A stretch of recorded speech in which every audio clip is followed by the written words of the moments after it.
And we're live. Hello. Welcome back to Bald and Board Games. I'm Bald. I'm bored. And today we're giving you a delicious look at 7th Citadel. Yes, our next Saturday campaign that we're diving into. This is by Serious Poulp Games. Explore, build. You are the hero. And we'll be jumping right into the very beginning, a new beginning to be exact, which is essentially an introductory tutorial scenario that kind of gets you into the bigger game. We believe we haven't really read too deep through this, but we are going to read through this with you.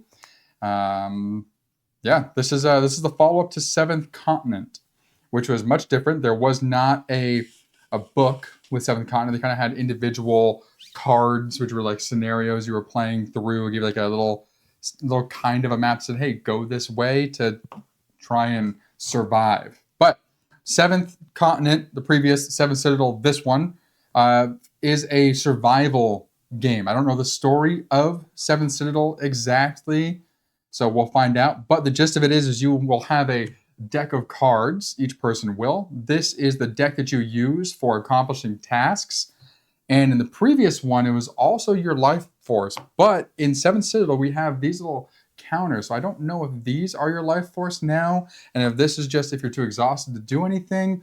We'll find out. But just really quick, when it comes down to doing tasks, you're matching the brown symbols that are on these cards with white symbols that'll be on different cards. So the white symbols are the things you're trying to do. So like if you're attacking something, you probably want to match up the attack symbol, this little brown sword, with that.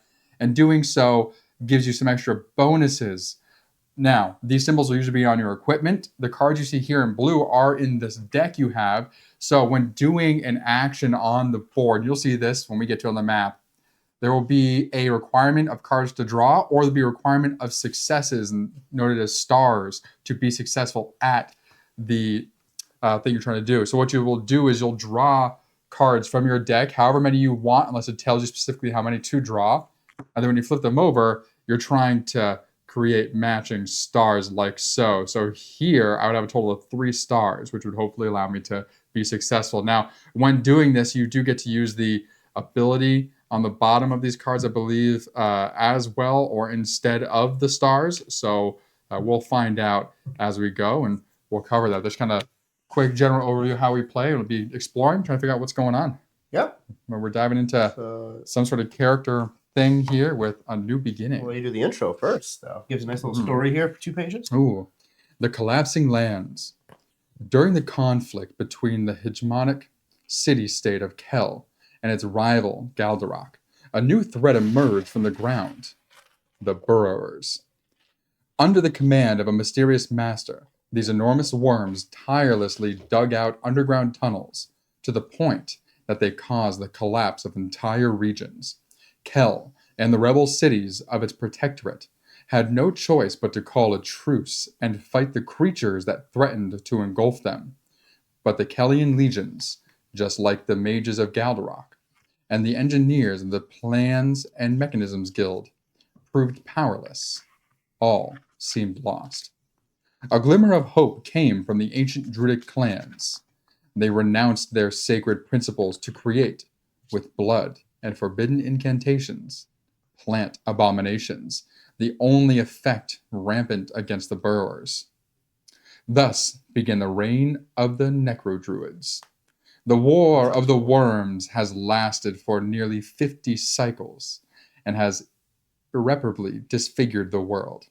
Despite their best efforts, the Necro-Druids and what remains of the Kel Protectorate have been unable to stop the Worm Master, who remains unaccounted for. The collapsing lands, as they are now called, are drowned in a haze of dust thrown up by the Burrowers. Plant monstrosities have spread, sometimes out of control, threatening the few surviving communities they were meant to protect. It is in a citadel, each Necro-Druid's seat of power, that you are now exhausting yourself to take care for these sacrilegious plant creations. As a slave gardener, you are waiting for one thing only: death by accident or exhaustion that will free you from this life of suffering. And then here, the footnote says 1 year is 1 cycle, so 150 years, 50 cycles. How long have you been in the Citadel? You've lost track of the cycles. The absence of a door at the entrance of your cell gives you a false sense of freedom within the tower, and occasionally leads you to forget that you are nothing more than a prisoner. You wake up to a bitingly cold morning, bathed in pale sunlight.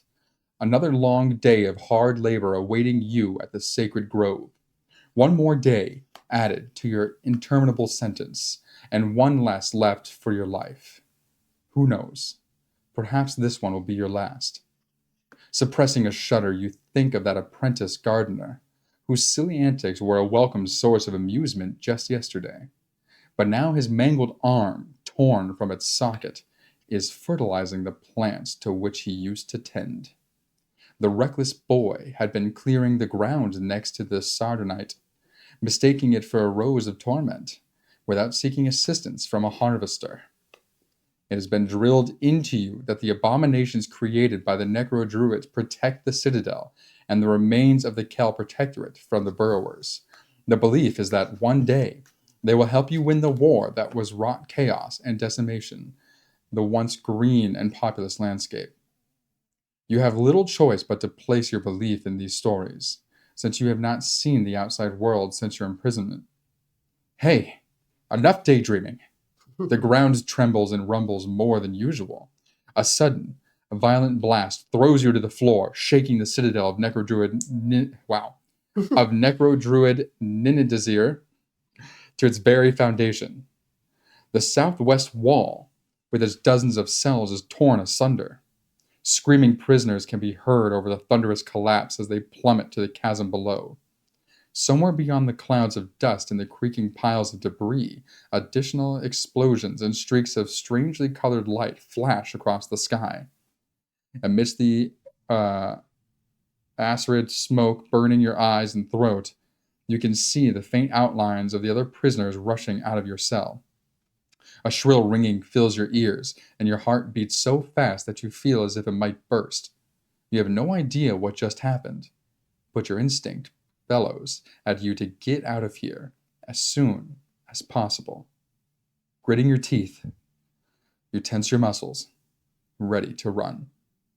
Welcome to the introductory scenario of the 7th Citadel. All right, what do we got next? All right, so character setup.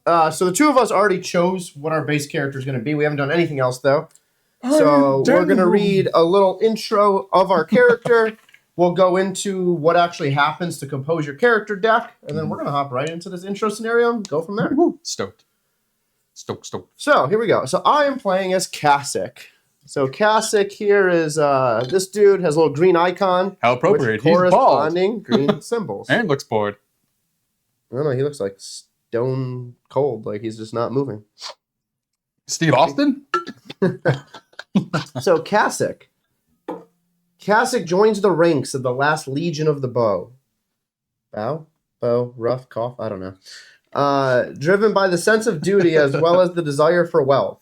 The plains of Nazibe, the Sunset Mountains, the new forest of Shardatamak, countless incomparable battlefields. Making up words at this point. It's making up words at this point. I know. Combat prowess as well as staunch bravery were traits that caught the attention of top leadership.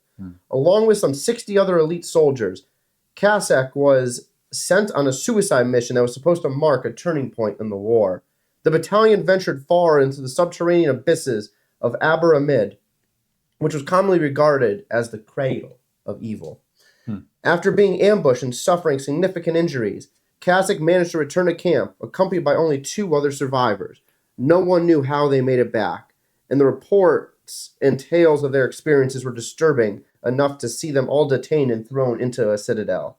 To this day, Casek cannot sleep without picturing what transpired, with thoughts that constantly search for an explanation that might ease the resentment. If you choose this character, take card 225 before starting the adventure. Cool. Let's just read this now, and then we'll head to it. Okay. So 225 says, why? This question has haunted you along the road to the Citadel, and now it sneaks into your dreams. What did you do or see on your final mission that could have led your commanders to commit such an injustice? Although you have tried to suppress your thoughts through hard labor, You know you will only find peace if you understand the reasoning behind this sordid affair. But where to start? And then it says, in search of answers. Even the Ribbik and the Owl, the only two surviving Legionnaires, know something you do not. They have, at best, been taken to one of the other citadels, and you certainly will not discover the truth by remaining locked up. If you manage to leave this place, your best hope is probably in Aber-Amid. But what are your chances of surviving that? After all, 57 others, some of whom were more valiant and seasoned than you, all met a brutal, premature end in that place. And then it says, for this, when we actually start, this is actually a quest card. When you read a dialogue mentioning Aber-Amid, take a card whose number is equal to the number of your terrain card, plus 280. Cool. Yeah. All right. Denhom. So, Den to friends and... Really? What? Den, to friends and trusted confidants, was still a child when the first citadel was built, and knew those who had experienced the golden age of Kel. Denhom is one of the rare people to have entered the citadel willingly, having seen family and friends swallowed up by the ground, claiming the lives of their soulmate and 3 children. Regarded as a fountain of knowledge and wisdom by the gardeners, Denhom has become a leader to the community of prisoners. Despite not holding the Necro-Druids in the highest esteem, Denhom's hatred for the burrowers and their master, whoever they may be, is even greater and provides all the necessary energy needed to endure the daily toils. So then for me, it tells me to take 275 before starting my adventure. A new inmate recently arrived at the Citadel, and the fool forgot to wear his leather gloves, scratching himself on the spine of a Belligrant. It only took a few hours for his hand to become completely necrotic. From your bunk, you can see him out of the corner of your eye, writhing in agony, powerless. His breath is shallow, and his face gaunt, as he battles the feverish hallucinations filled with pity. You decide to offer a few words of comfort. As you approach, you notice a pendant dangling loosely around his sweat-drenched neck. You would recognize the necklace anywhere. Impossible! You gave it to your youngest daughter shortly before she was buried alive, when your village was engulfed by the burrowers. Interrogating the dying man, he reveals that he had bartered food for the necklace with some former fishermen on the shore of the bottomless sea. Your heart beats wildly. Could your beloved Senna still be alive? You untie the necklace and quickly slip it into your pocket. You're on your apron. The man will not need it where he is going. Just kill him, or is he just going to be dead? So it looks like it has I have a little flag icon with the necklace. I know these are on location cards, so something happens when you have that. I guess marker. when that comes up, which I'm assuming is going to be the bottomless sea. All right. Yeah, I mean, we'll double check the rules and stuff after we finish that up, just to make sure we know exactly what everything means on our cards. Cool. So we are now presented with this picture here of a bunch of cards. There are 24 of them. Normally you have 20, but we're assuming we have 24 because we added other expansions in. Yeah, makes sense. Which would be the top 4. Just kidding. It'd be the bottom. It'd be these 4 at the bottom. Because Nick screwed up my organization. Whatever. So the way this works is we have our 15 hand deck already, which just has a little C in the corner for mine, a little D for his to indicate the character associated. And then we pick 5 of these cards on the table. Do we want to roll a D6, see who goes first and go back and forth? Do we want to pick or randomly pick? I'd rather pick so we don't die. All right. So let's proceed being the person who wants to play it the hard way. 4. 1. Hey, there's a Nick. That does not count. There we go. 4. All right. So what do we have here? So for those of you watching, now we're on YouTube. There is a little grouping here in the book that says these 5 group to strength and stamina. There's 5 that group to support and leadership, 5 for arcane and knowledge, and 5 for dexterity and cunning. You can follow those and then just grab that group of 5, so you have like a full unit of that ability. Or you can pick and choose as you wish, which we're going to do. So we have strength. Nope. It was separated. We're going to fix this now. Oh, you did them across instead of down. Yeah. There we go. And down. So these are the 4 expansion ones. The 20... So let's put the 4 expansion in line with... We don't know which they go with, though. Strength. It's the symbols. What do you mean you don't know? Oh, I didn't even notice that. Yeah. Look at that. Would have noticed. So the rows of 6 we see on the screen now are your 5 rows. So strength and stamina on top, support leadership, arcane knowledge, and dexterity and cunning. All right. So I... Do 1 and 1? Get to... No, this isn't right. Hold on. Something's wrong. Because lockpicking should not be there. Lockpicking is dexterity, cunning, goes with stealth. Okay. So it's hold on. Stealth, lockpicking, accurate shot, sneak attack, aerobat. That's that set. Those there are the we go. expansions. Okay. Doesn't matter. Yes, these are the expansions. Yes, it does. So I know like what group I'll grab. Okay, so I go first. I already know what I'm taking first. Take one. Because... One at a time. We're going to go one at a time back and forth. Yeah, I'll go first, though, I said. Okay, I thought you were getting ready. I thought you were getting ready to take all 5. No, I know which one I want first. Slap your hand. Well, because my guy says here that I need to escape where I at. Escape where I I need to escape where I am. He's already going to take character. Lockpicking. Nice. So lockpicking has a little symbol here that indicates a key. I get 1 star, and then for this symbol, I can convert that symbol, which is on the card here, to a star maximum 3 times. Nice. All right, let's see. Blacksmith, endurance. So what I'm doing, I'm looking at the ones that have a lot. I definitely want strength. I'm going to go for it first. Of course you. I knew you were going to go for it. Yeah, and I'm looking at one that has a bunch of these brown symbols because that means this card could help me out with a bunch of those tasks. So 1 card could serve multiple purposes. Okay. If this is your first time tuning into one of our streams, especially when we play co-op, you'll see Nick. Yeah. Nick goes very much for the warrior type person. Yep. I, as a Slytherin Harry Potter house, will go more for either range or like magic-ass cunning. So lockpicking right out of the cunning dexterity grouping. So I'm going to go for blacksmith for a couple reasons. So one, it has the 3 things here. Here it says -2, which I think that I mean, you have the other rule book over there. Do I have it? I have it. Do you want to see what the -2 means? I think it means that we can subtract 2 from the number of cards that have to be drawn. I believe so as well. Potentially. But mainly it's because the 3 here, and it says I can turn 2 fists at max into 2 stars, but also has 2 half stars on the side, which betters the chances. Yep, a blue diamond with a number in it is the minimum number of cards the activator must draw, so that would subtract 2 from it. Is it just on the, did you just go to the very back pages or just the, yeah, action right cards. Here. That's really cool. During the draw, the activator may draw up to this number fewer. Yeah, okay, just want to make sure. Cool, so we'll just have that hand Yeah. back. Okay, so I have mine. I chose blacksmith. My second one, I'm going to go for accurate shot. Accurate shot has 3 symbols as well. And it tells us somewhere what these symbols mean, but one's melee, one looks like a target, so probably archery type thing, and then a trap. Well, what's nice about this game is that you're never matching words to symbols. It's always symbol to symbol. Yeah. So yeah. I get to ignore evasive, and then same thing. I get to convert the little cloak symbol here to stars. Okay. So let's see here.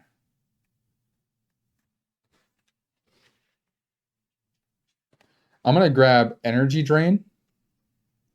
So it has the sword icon. It has a fist on here, so this could play off the other one I just pulled. And I can take, if I have 2 of the arcane, I assume that's what this arcane/knowledge symbols, I can cash those in for a star with a 4 max. And if my action succeeds using this, then I get to add 5 cards, it looks like, back to my deck. I don't know what block means. What does block mean? It says block this. probably a keyword section. Probably. Inside the back page. Block. To slip a card under one's character card. A blocked card loses all effects until it's unblocked, but its weight must still be taken into account. Okay, so once I use this, this gets put under the card until unblocked. That's okay. All right. That's number 2. Let's see.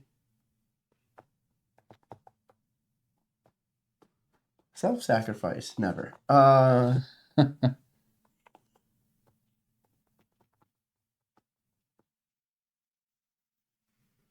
I'm going to go for expansion card. Lure of Profit.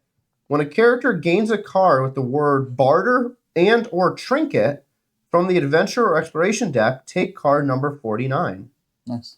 Take one version of card 49, so I guess 49 is a bunch of them available. Nice, Hopefully that is some type of benefit. Yeah. It's going to be the equivalent of card 66 from Tanya Grow. Possibly.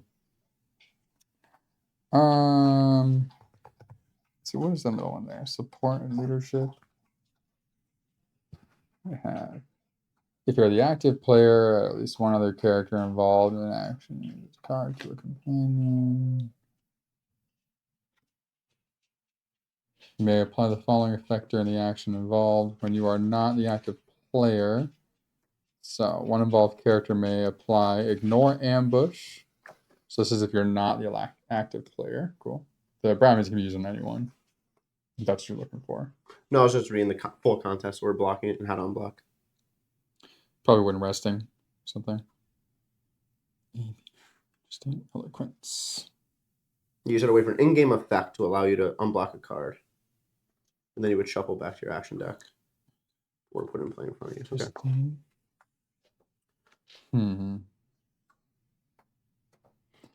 I'm going to take Eloquence, I think. So it's going to give me 2 flags. I'm assuming the symbols are when talking to someone that can help out. So the flags can be converted into stars.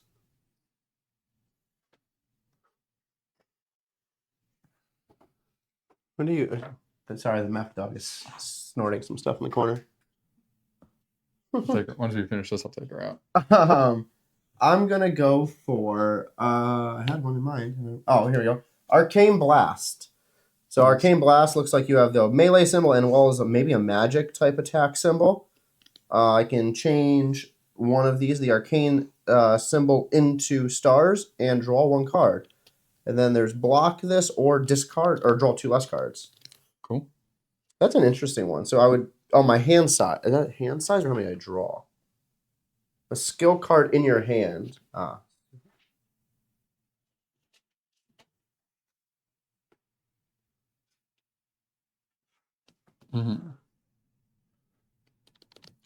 Tactician. Okay.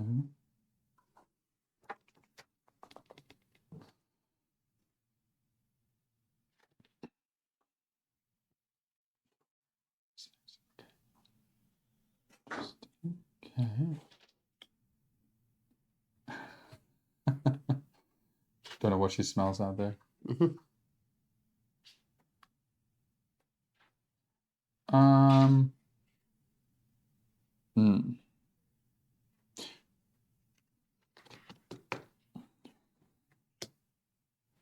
Let's see, what do I have so far? I don't have anything from this bottom area. You're going all over the word symbols. Yeah, I'm trying to make sure that I'm versatile, but also that they play off each other. It looks like in our deck we have 1 card with each, one each symbol. The rest are all blanks. That's I'm trying to just stack 2 of the same symbols mostly. Yeah. I'm gonna go with Sneak Attack, which allows me to ignore an ambush. All right. And then my last card, I'm going to go with Arcane Knowledge, which has 3 different brown box symbols. There is 2 symbols of Arcane, 1 for the hand, and then the locking symbol, which says, during the result step, the active player may take successes on why additional reveal cards into account. So plus 1 card. So I can take successes off of 1 more card into account. Nice. Nice. All right. Okay, for my last trick, I think I'm going to take Endurance. I've been looking at it a couple different times. Yeah. Gives you more simple options. At the bottom, fight, big, run, something with an anchor. All right. So that is the character action deck setup. All we do now, so if you're following along with us, you set your life points back to 0. Because we're playing with 2 players, we will get 20 life points total. Once we get ready, we draw 2 of these cards. We take card number 10, which is here ready to go. Read the text, put it in play, and begin the card. It says here, special rules. You cannot use the Citadel leaflet yet. Leave it in the box. Ignore any effects mentioned until further notice. Okay. And then we start this scenario. There's an epilogue here on the page. We do not look at that yet until we finish the introduction scenario. And then it tells us what to do to prep for actual chapter 1. Were these just with the character skills? The X's? Well, yeah. Okay. They should be the other 2 decks. All right. So we are back. We are about to start the introduction scenario. This is supposed to be set to 20 for each of us? Right? Yes. Yep. Each character gets 20 in a 2-player game. All right. Not 80, the other way. There we go. So, it says take card number 10, read the text on the back, put it in play, and place each character figure on it. So here we go. And we'll give you this black angle right now, but the card will go on here in just a moment. Your cell measures barely 15 feet across. Your cellmates are shoving each other to get out before the upper floor collapses into your cell. On the other side, the room opens into a void, into the chaos of the garden below. A definite way out for your fellow inmates, whose exhaustion and despair have driven them to end it all. So, right here in the center, we have our starting card. It has numbers 12, 14, and 15. I honestly don't know. Oh, I do know. Man or woman? Oh. Who thought to look at the other side of our player card? No one. My old man's crouching. Oh, it's Schmeagol? You are Schmeagol. Is that the man or the lady? Hold on. Who's got boobs? This has no hair, so that's definitely the dude. Also, for our character cards, I'll just zoom into mine here while Nick's figuring out who's a man, who's a woman. Try to look at the hairstyles. So on the character card here, it says a hand of 1 and move your figure to an adjacent terrain card as long as you do not exceed your maximum carried weight. So what that means is that I can add 1 card to my hand, but these effects will go into apply. Rulebook, when do we draw our hand? Right now, 2 cards. We get 2 cards to start. It was in here. Huh? Oh, okay, so it's just draw 2 cards? Yep. Okay. Then -1 drawn card if you move to the terrain card where there's another character figure. So that means -1 requirement to do whatever. Yeah, so if we're together, it makes it easier. Yeah. Yeah. Our cards are all the same, I believe. So moving your figure costs, you have to draw at least 1 card to move to a new, it's on the board. Never mind. Tile location. And then our maximum hand size is 3. Our maximum bag size is 7. And there we go. Board is up. Okay, that's like weight, maybe. Might be bag, like weight in regard to your bag. Yeah. And then your thing here, I found earlier. One of them is, so there are multiple versions of this card. So that just means there's multiple versions of that card. One of them is linked to a specific scenario and must be taken over any other if you're playing the corresponding scenario or if you have a character card with the same pictograph. Okay, so when you draw a card, if there's an option on there, I have to take the one that has this option. Got it. Essentially saying I have to look for her. Makes sense. Okay. So normally when you put then it's out there. Yeah. Is that our closest view? There we go. I was like, I definitely made one closer, but I forgot which button it was. Do you want to, because the other one was centered, right? So do you want to center this view better? This was centered. No, I know. It wasn't centered on that screen. It was centered on your big one. I centered. Go to your right big there. one. That's centered. I know, but go to your big one. No, it's not. That's what I was saying. Oh, I'll just move One the of big them. one. I was gonna say one of them you got to move. I'm gonna get Nick's jazz hands out of here. There we go. Cool. I'm pushing my person off. Sorry. Anyway, so normally there's cards on the outside, but for this specific card, it doesn't tell us to put anything out there yet. And we draw 2 cards. So, right? Yep. To start, have in your hand. 1, 2. Cool. And then we can decide who's going to be the active player and go I rolled a higher number. first. Okay. That's fine. I don't care. I just want to see what I have. So I have a jack of all trades in my hand. So for any check, says Oh, I have second. gives me 2 question marks. I'll discard it to do that. And this one, during the consequence step, shuffle up to 2 cards in your hand. Oh, that's right. So like if you want to double check, like so when we do a check and we're pulling cards and putting them out like this, they're only used for their stars, I think. I think the ability can only be used if it's in your hand. Let's find out. And then from 7th Continent, I think I remember there being a thing where The active player may apply the effects of one or more of their cards in order to get additional successes. That's after you revealed your cards and taken the success into account. Nope, so you're on the table. okay, so when they're on here, you can then also use the effects. So it says you reveal your cards. So you draw your cards, you reveal them, you take the successes into account for stars. Mm-hmm. And then it says the active player may apply the effects of one or more of their cards, selected hand, blah, blah, blah, in order to get additional successes. Selected bag cards, hand cards from their hand, etc. So like all the effects. So take additional cards into account. When the player's icon has a red chain cost, then this effect happens. Convert classes. Some effects enable to convert various bonuses. Yeah, so all of that would happen on the table. Weird. That seems. Then why would you have a hand? Because you don't have to play. Active card reveal cards, draw, obtain successes, then compare the total. Okay, so reveal the cards. Active player reveals cards they just drew by flipping them face up. The active player may take into account any obtained successes visible in the results area of the card they just revealed. So you have the stars. Okay.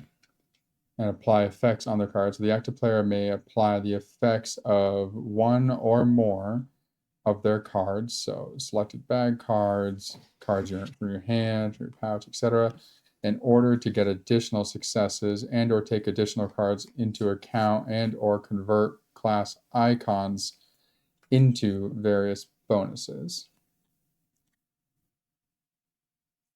So for example, Burrow has the flail card, enabling him to convert 3 question marks to a K and perform the attack action. Got it.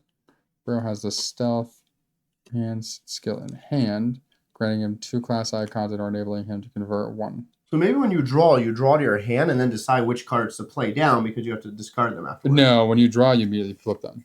That's how.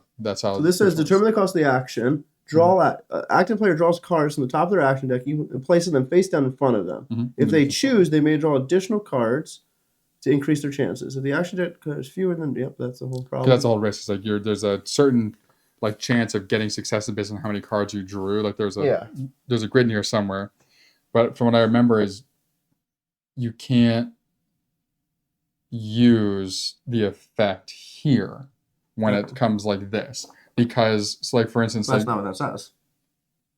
I know what this says from your bag, hands, the whatever satchel, etc. No, that's not saying from those. That's just saying those are the possible effects on the cards. No, it says selected cards in your bag. Read the first sentence. The active player may apply the effect of one or more of their cards. Right, of their cards. It's not saying specifically the ones that got flipped. It's saying the ones of their cards in their bag, hand, or satchel.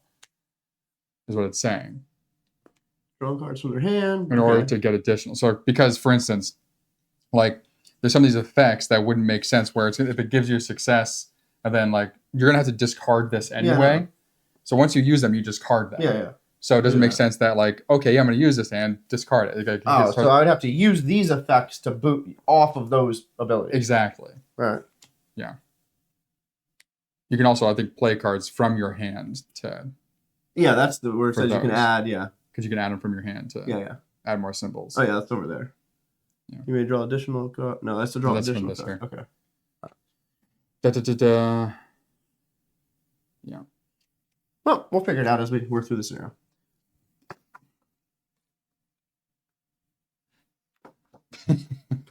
Mine, I have. I need to see the symbols on the back of that. There. So, this symbol here, the active player may randomly take up to the discard pile. Oh, that's cool. So I can add 5 cards, draw 5 cards from the discard pile. That's a rest action. It's like Second wind. So it says the active player may randomly take up to X cards from their discard pile and shuffle them back into their action deck. So do that, and then may choose 1 card and you're just going to add it to your hand. Oh, it's like cool. So it has a white square, so which are typically on these. Yeah. So it's allowing you to do that action. Where normally you get the action, where you'd be able to do that actions if it was on here. All right. So let's get this started. Let's see what happens. So really, we're just exploring. So pick one of the 3. So what are the icons we have here? Let's. I don't think this is going to tell us every icon. No, I'm just looking. So there's a map, there's a drawer, and there's a site. Yeah. And I'm just going to take a quick glance here. So on these cards as well, occasionally there are secret numbers. Probably not on that one. Yeah, just looking though. Why not?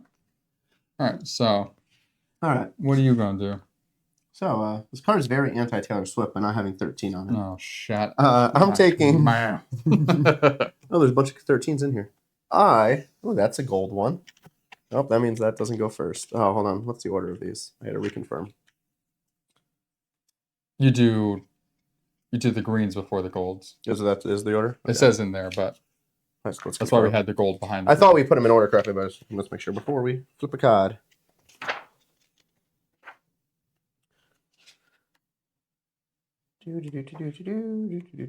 Taking a number card. The gold rule. Some adventure cards leap to surface and arrows. Cool. The player randomly takes one of the green cards, with the exception of the golden rule. Reason.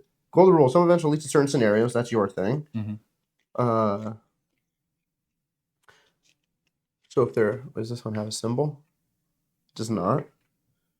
It wouldn't matter anyway. Like the greens always go first. If no green is okay. Oh, if no green is available, then click gold. Yeah. Just want to make sure. Okay. And you're doing which one? 15. So you're right. Boop. Dozens of prisoners run past your cell. You are about to run after them when a terrible crash deafens you. Tons of stones have dropped into the corridor, filling the space with thick, billowing dust. Wailing and cries for help echo throughout the corridor. And just so you guys know as well. So here it had a 0 on the card, 0 stars, which means he didn't have to pull anything to do that. Typically, before we would pull the card, With a skill check. we would do the skill check. Yeah. So anything that's in this like white border on the card is your success benefit. If it's in a black border, then it's your failure. Or if there's nothing, then yeah. Yeah. And 14 has a little dot next to it. Something special, maybe. I don't know. We'll find out. Yeah. So here we go. So now I have a running symbol. So this arrow, I think, indicates it goes right there. It stays there, yeah. So let me read it first before I put it down. So now we have another skill check. So I don't think... Do I do it yet? Mm-hmm. Okay. You rush out of your cell after your fellow inmates. No matter what happens, you swear you will never set foot in there again. So I have to draw 1 card. Right? So we do this correctly. Yep. During your draw step, the enemy must draw at least one card. But I need no successes, so there's no reason to draw more than 1 card. Correct. So sure, I guess we'll flip it. Why not? Boom, cool. Got a star. Awesome. Discard this and replace it with a 15 card. Each involved character moves their figure onto it. So now I get the gold. Yep. And then this sets it, discard it. So you get that one. So now I have a discard pile over here for my cards. Discarded cards. Perfect. So there's a specific distinction between banished and discarded cards. The reason being, so like... Oh, yeah, no, I read. So I'm sorry for that. You're looking at me now. So for like, if you go hunting, right? In the old one, you could hunt, but you can only do it a certain number of times. Every time that you hunted successfully, you take a card. When you use it, you discard it. So you couldn't continually go there perpetually to get food. It runs out. And when you save or do the rest action, I think, you end up taking everything from the past that's in your discard, and it gets put back into those, so it replenishes everything. It's kind of fun. You enter the corridor that runs along the cells of the upper floor. The ceiling has collapsed on the north side, forever sealing access to that part of the Citadel. Breathing heavily with your eyes watered from the thick dust, you make your way forward. So now we have a new card in play. And now we need some stuff for the sides. So now number 31 gets a little card. Number 19 gets a little card. And we'll give these a good shuffle before we... Number 18 here will have no requirement. It can just be done. But then here's that little symbol that matches my character, actually. Which I don't move onto that instantly. I don't think, do I? Yeah, it said put all your character cards on there. Oh, it did say that, yeah. So here, this symbol is the requirement one. So related to effect that must be applied during any action of this type. So I have to draw one card when doing an action. When you move off that space. When I move off this. But on my personal card, and I think yours does the same thing, if you move to a terrain where there's another character's figure and has that symbol, it's one less. So yeah, so if we're moving together, it's free. So this is just the movement, on our cards, it has the white movement action. This is the brown movement action. So it's just essentially just saying when using the movement action, it costs +1. So, but if I move to this space, it'd be free. Exactly. You're there. Yep. So now we have these cards on the outside here. These little fog cards. Here, I'll move this up. Boop. So when you want to explore a direction, first you flip this card over, do what it says, and then based on whatever happens, you either successfully explore, continuing forward, or not. All right. Yeah. All right. So you did 18. I did 15. 15. So that's still something you can look out that way. I'll do 14, I guess. Actually, really quick, sorry. I think I remember from 7th Citadel when doing the 7th Continent. Okay. 7th Continent, when doing the skill checks, you got to put one in your hand and the rest got discarded, I think. And I'll look at the end of skill checks. Let's find out. I'm trying to remember how you got cards into your hand. So the active player does the success. Boom. The main. Okay. Lastly, the active player discards all hand cards revealed during the result step. Mm-hmm. The hand effect means the active player may add only if there's that effect. May add up to X number of these into their hand instead of discarding. Okay, so if you had an effect on the card. Yeah. Cool. Other than that, everything that gets put out is discarded. Yep. Or everything that's used is discarded. Okay. Well, it looks like here the dot symbol is not anything specific. The dot means if available in the adventure deck. Oh, so I guess 14. Probably is a one-time thing. Yeah, it's like 15. There's multiple, I guess. So 14 there's. Cool. I'm gonna do 14. Why not? So it looks like we're looking through a drawer. Not gonna pull any cards. So.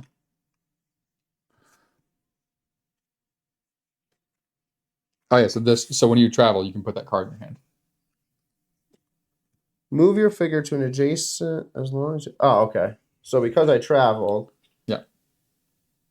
No, okay, no, hold on. So when this says when I travel, it costs one or more, and then that. So that's a new card then. No. So it costs one or more, and then of those cards that you pulled, you can place one of them into your hand. Yeah, but I didn't. You traveled from here to there. But this card wasn't for that. This card was for. Oh, you didn't travel. You looked, and it told you to move. It moved you there purposely. Yeah. Never mind. Yeah. Sorry. No, I got what you mean though. Okay. Sorry. Yep. I just saw your card in a different spot. All right, we're getting there. Here we go. 14. Another tremor violently shakes the citadel, bringing dirt and debris crashing down from the ceiling. The air is thick with dust, but you can make out a body buried under the rubble. Grunting with effort, you manage to pull it free. You recognize Taja, an affable girl who has shared your cell for several cycles. She is unconscious, her brown hair thick with blood from a nasty gash on her forehead. Bending over her, you can hear the faint sound of her breathing. All right. The other prisoners fled without a second thought. Will you carry Taja away to safety or leave her to a gruesome fate? So I can attempt might check here to try and lift her. So I would just have to pull 2 cards, but I don't have to get any successes, which is great.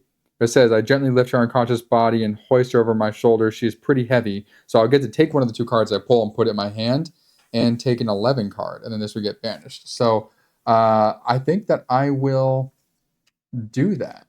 So I'm going to take 2, if it tells me to. And I'm going to put one of these in my hand. So then that card will get banished. Okay. And then this says, okay, -2, okay, or 4. This is the only card in your hand. So save your energy. So that would allow me to do 2 less, which is good. During consequence step, shuffle up to 2 cards. You have revealed back in action deck instead. This card now. Ooh, that one's cool. Ignore ambush.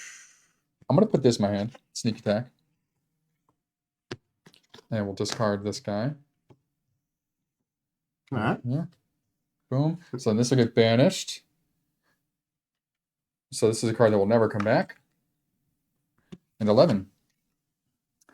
You grit your teeth as the body over your shoulder grows ever heavier and your arm begins to spasm. If only you could be sure that Taja would survive her wound. Rocks smash on the floor, sending fragments flying across the room. It is high time you made a run for it. All right, unconscious Taja. Do we have a view down here at all or no? Yeah, we have a normal 2. Perfect. So unconscious Taja. Body aches with fatigue.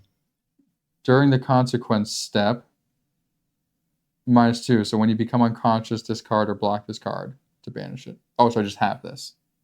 Oh, and the weight is 3. Okay. So out of your 7, you have 3. Yep. So I just Right. have this unconscious Taja. So you're carrying an unconscious girl. That's not concerning at all. I guess I'm going to be trying to bring her somewhere. So maybe one of the cards will ask if we have an unconscious Taja. I don't know. During the consequence step. So when moving or running, I have to discard 2 from my deck because I'm getting exhausted. Nice. That's cool. Good job. You know, I try to do something nice, And failed miserably. and this is what happens. Okay. So for me, moving on to turn 2. I guess we just go back and forth. Yeah, that's fine. Uh-huh. I'm going to go for number 19. Okay. So I had to flip this first. Yep. Metal wire. You have picked up a malleable wire that will come in handy. So I guess this just goes. I think this is a movement that you're doing because you're moving to 19 right now. Yeah. What you're doing. So in that case, I have to draw a card because of the requirement on there. Mm-hmm. Does nothing though. Oh no! Now it comes back to my hand though. Well, no, you have to draw 2 cards. It's plus an additional. Oh, one. plus it is. Okay, yeah. So I You draw take 2. one of them. When a character, yes, I will draw that one for sure. So now I have a metal wire. It's a bag. Oh, nice. And it's a trinket. And it's key. So I want. Cool. So I drew 2 cards in order to travel to 19. Yep. Therefore, the card. Oh no, because this doesn't happen until afterwards, right? What are you talking about? So I drew. So I drew 2 cards to travel to 19. Uh-huh. Didn't. So pass the success because there's no check. Or no, there's no check there. Yeah. So then this hand happens and says, Mm-hmm. put one into your hand. I did that. Yep. So now this flips technically in order of operations, right? No, I mean it flips automatically once you're saying that you're traveling there. The question is, the card that went back to my hand, can I use it because of this card? Oh, got you. Because technically the movement triggered this. I guess yeah, you would have all that first. Okay. Well, in that case, I have Lure of Profit. When a character gains a card with Trinket, Nice. take a number 49. Cool.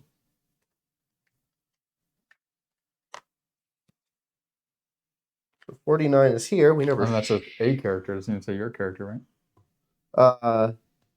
When a character gains the card that has this, I know. then they That's what I'm take. saying. So like if I got a trinket card, you would also take a 49 Oh, as long as I had this card, yeah. in your hand. Yeah. 26, 27, 28. Okay, it's already in order. That's random. Like literally it's random. Take any 49 card. I'll shuffle these then. Yeah.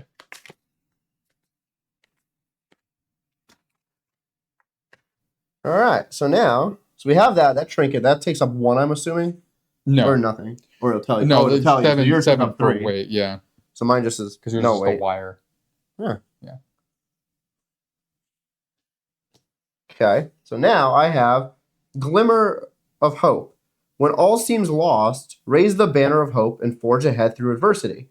At any time, you may return 5 Glimmer of Hope cards, and this is Like a satchel. to take 199 Or card. their quest items, so.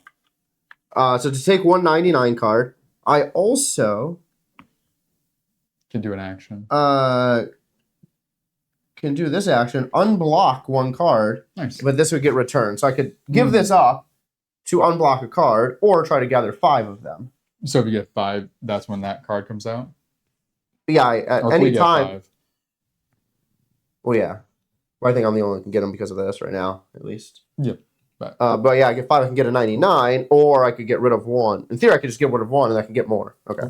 So now by using this, does this get discarded? It would say discarded. It stays in your hand. Sweet. So as long as you have it in your hand, that effect will happen. So I have...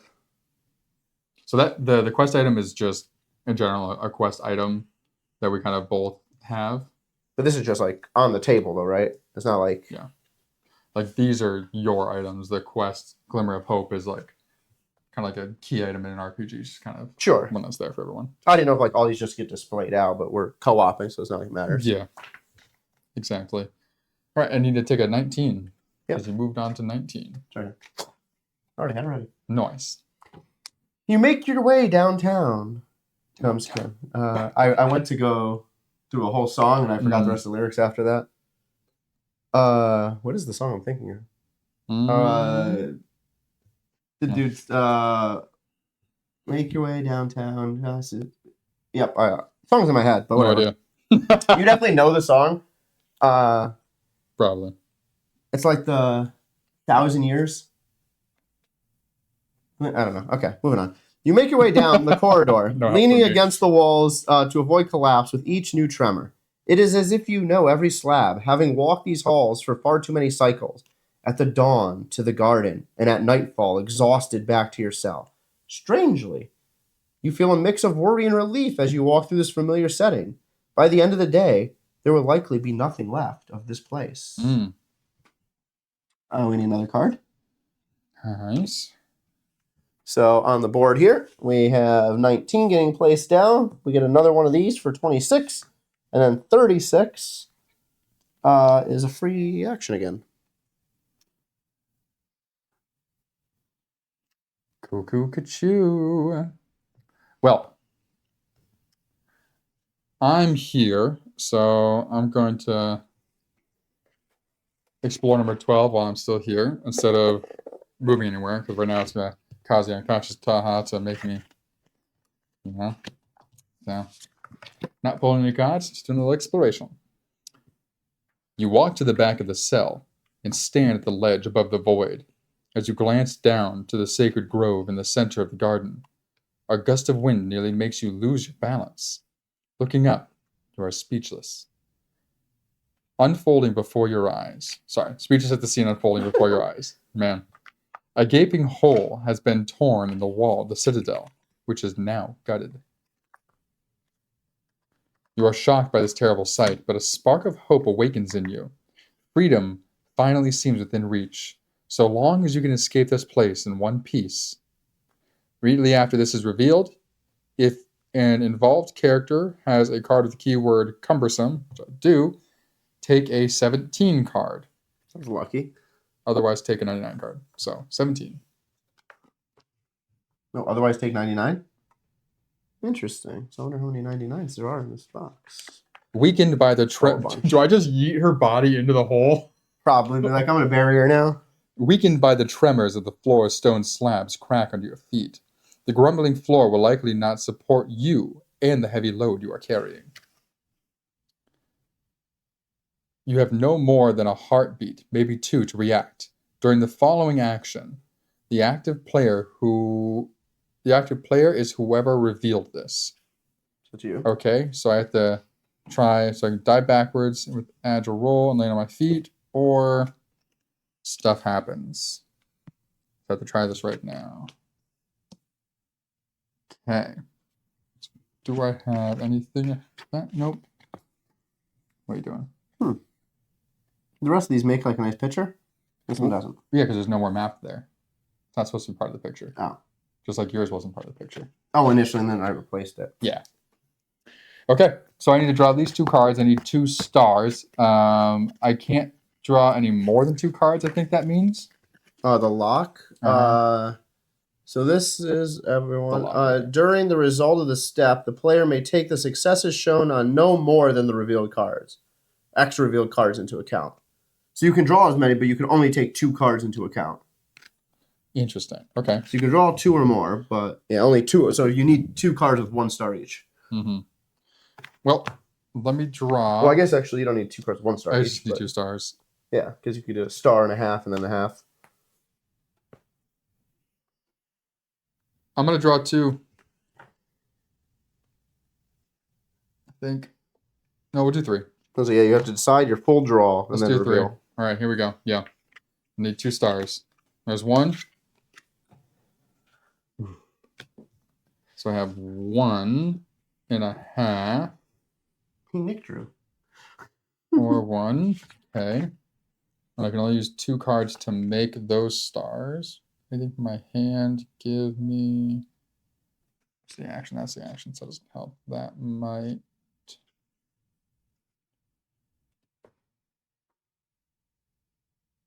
Damn, that would be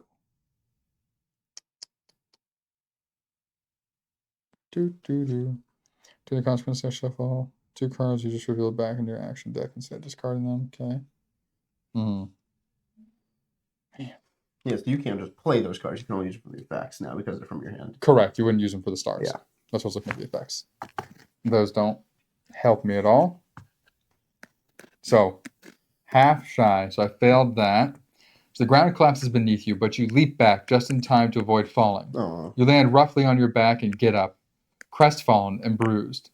So it says discard 3 cards, and each involved character must discard 1 card with keyword cumbersome. Oh, dropped her down the chasm. Nice. Murdered. So that's discarded. Boom. 1, 2, 3. Those are discarded. Do I want to keep any of these? Because I have a card that would let me take 2 into my hand. Potentially.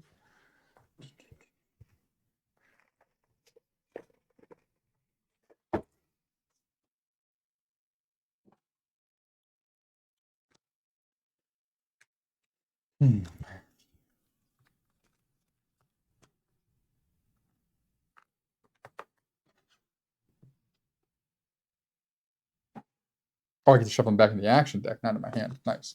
Cool, even better.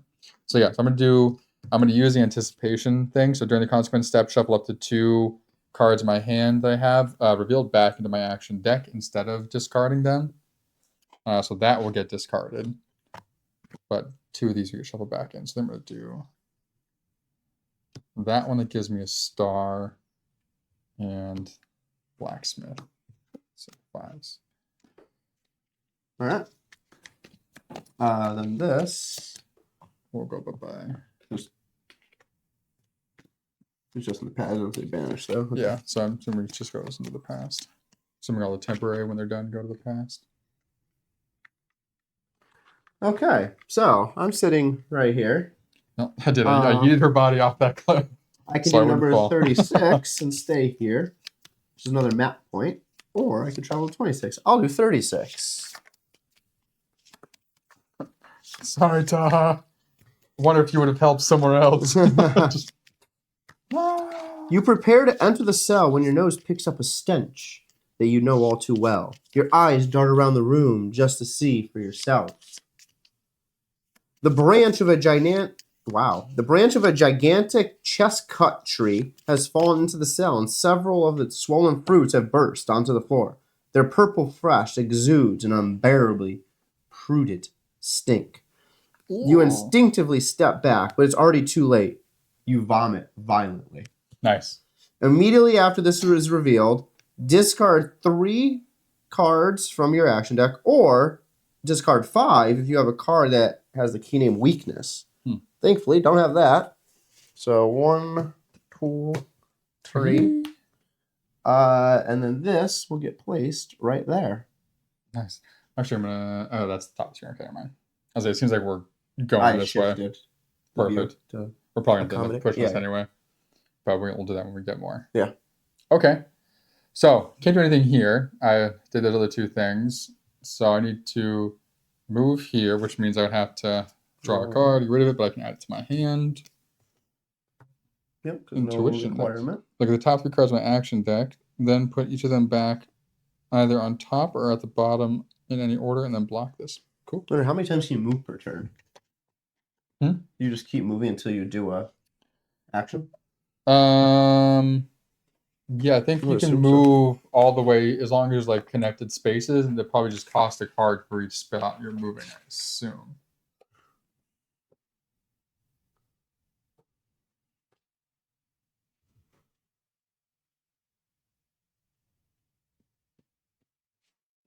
Movement.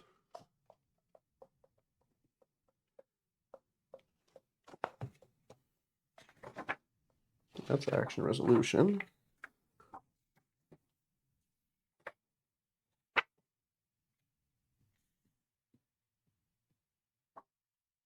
Like moving from card to card cost Yeah. one. So you can move. I'm assuming, you can just keep moving as long as you pay the cost. Yeah. Moving a figure on the board. To move a figure, you must take the move action on the character card, which allows you to move your figure only to an adjacent space, provided your carry weight does not exceed the maximum. Yep. Yes, like our turns don't have to be like, oh, move one, then you go. Move, you could be like, okay, I'm gonna go all the way over here and do this. So you could just spend your 1, 2 to get there and do it. Yeah. Okay. So spend my 1 to get here. Do I want to look back that way? Do you think that's actually worth it? 18 to 31 as well. I know. Which could give you an item like mine, or could not. Unknown. Well, 18 doesn't cost anything, so might as well. Let's look at 18. You're going to peek at the 18.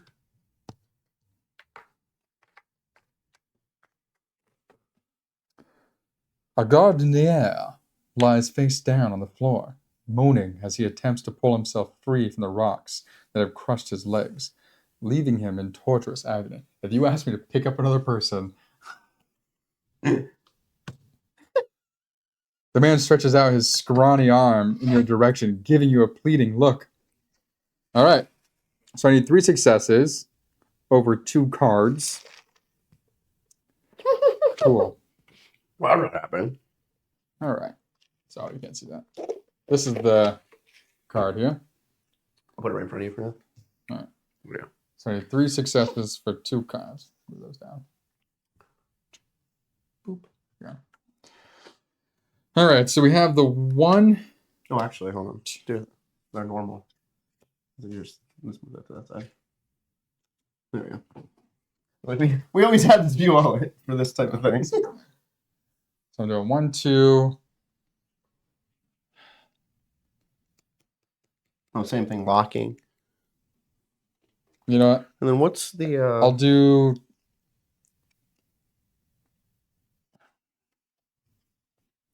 Oh, the muscle's just another symbol that you can try to match, I guess. Mhm. Yeah, it's like if you have a brown symbol, that's where it could help you. Yeah. All right, I'll do 4. Let's see. Screw it. Let's just let's push it and become exhausted. Push it real good. I don't know why I'm doing that. You can only get it over 2 cards. Almost. Because I don't think you even had the ability to. Well, I guess on 2 cards. Some of them have like a star and halves. Yeah, but I don't think we have those yet. I have at least 1 or 2 of them from when we did our. Oh, valid. So 2.5 this time. Oh, yet again. Yeah, there's no way to make that with 2 cards. All right, so you lack the strength to pull the man to safety and decide to press on with other fugitives before you meet the same fate. Poor wretch. In any case, you can try to convince yourself that he was not long for this world. So I get to take one of these to my hand, which means I'll have to get rid of 1 card. Which is cool. And then I'll take a 001 card.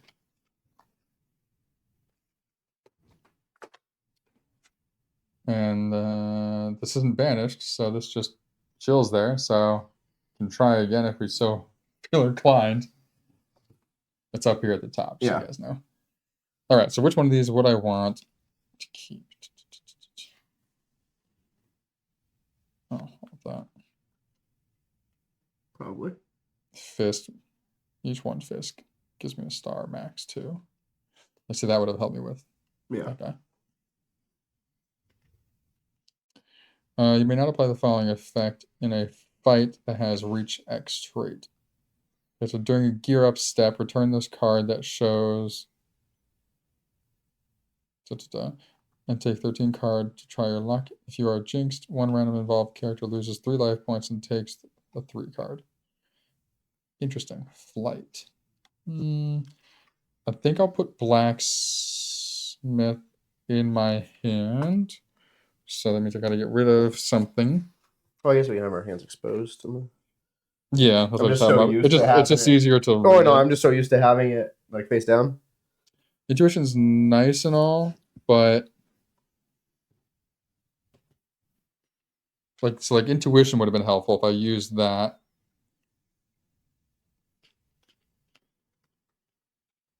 So like if I used this just to like look at the top cards and organize it before doing that action, I could have at least known. Yeah.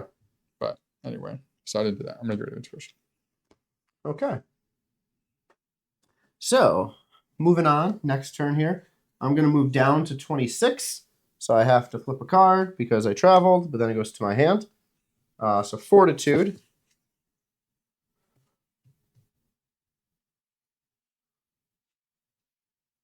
So this is on the table. I can activate a card from my hand. We're going to do it that way. I'm going to activate Second Wind, which costs nothing to do.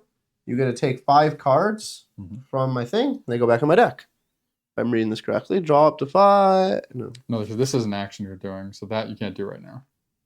Oh, because it's its own action. Never it's only these ones that have the boxes on them. Okay, that's fine. So I'm Fortitude. Oh, I don't even have to take Fortitude. I could put the other one. Yeah, you could. You may apply the following effect during the action you're involved in. One character may apply question mark, which is any black symbol. Or yeah, I'm gonna do that. So improvise will get tossed. Now I have Fortitude. Okay. Now we flip this card. Yep. Total chaos reigns in the corridor. The prisoners are jostling to get out as quickly as possible. Only the strongest or the sneakiest seem to be prevailing. You must take one of the following actions. So I have 2 symbols here. I don't have anything that matches them. So I can either draw 1 card and I need 1 star. It's being sneaky. Or no, I can draw 1 or more cards, but I can only use 1 and I need 1 star. Yep. Or I can draw 3 or more cards and I need 2 stars. We're going to draw the 1 or more. You try and sneak past them, huh? I'm going to draw 3 to do it, though. Okay. Because I have this to be able to put cards you haven't done anything anyway yet. I'm the one who's almost exhausted. Huh. There's your 3. You need it. Exactly. So I got 1. Success. Boom, boom, boom. So you remain unnoticed until things calm down. Cool. So you can put one of those in your hand. So I had to put one of these in my hand. And this. We're going to take... Oh, you already have this in your hand, don't you? Oh, no, you didn't. Okay. I'm going to take Arcane Blast to my hand and get rid of Fortitude. Can you give me the rulebook? Yeah. So now, 26 comes into play. A strange creature ambles aimlessly in the corridor. You slowly approach it with palms open, showing that you mean it no harm. Distraught, it waves a piece of wood in your direction. Not seeing you back off, it tries to land a clumsy blow. Now, say, does this happen every time you go to 26, that card? Or that card is just one and done? No, this card's random. It's one of the random ones. No, I don't understand that, but like it was random because of 26. No, it's random. It's the symbol that got put there, not 26. Oh. 26 is the card you have now. Got it. Yeah. So this could have been over here. He looks rough. So this guy had to bet it. Time Roller. Welcome in. Oh, I never read what this number 1 was. I'll read that in a second. So Time Roller, welcome in. Hey, thanks for joining. We're working through the introduction scenario here of 7th Citadel. A new beginning. And then gonna hop into chapter 1 whenever this introduction scenario ends. We'll go to you first, let you read your number 1, because just in case it impacts things. It won't impact you, so just finish what you're doing. Okay. So I have this dude who looks like he's melting. Oh, look at that little guy. So same type of thing as last time. So I have a little sword symbol. Fight him. So I can draw 1 or more. I can only keep 1 of them. I need 3 stars. Or 4. 2 phases. No, he has 2 phases, it looks like. 2 phases. I thought it was one of the when you succeed. I mean... Oh, this is... Yes, it is. This is the die. Yeah. Yeah. So he has a 2. 3. Oh, that's right, because you can keep doing it. Yes, put 1. Okay.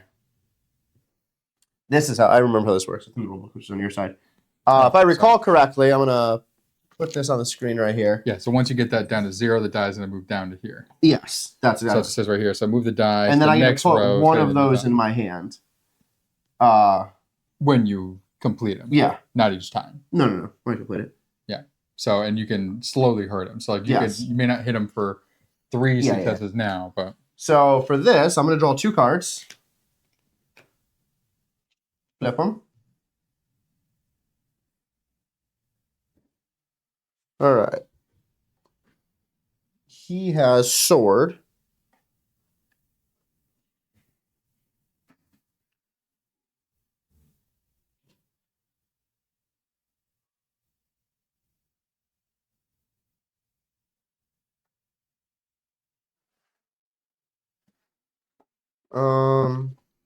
So I have no stars right now, but I could get stars by using this.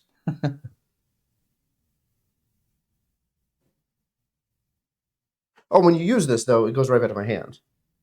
Right?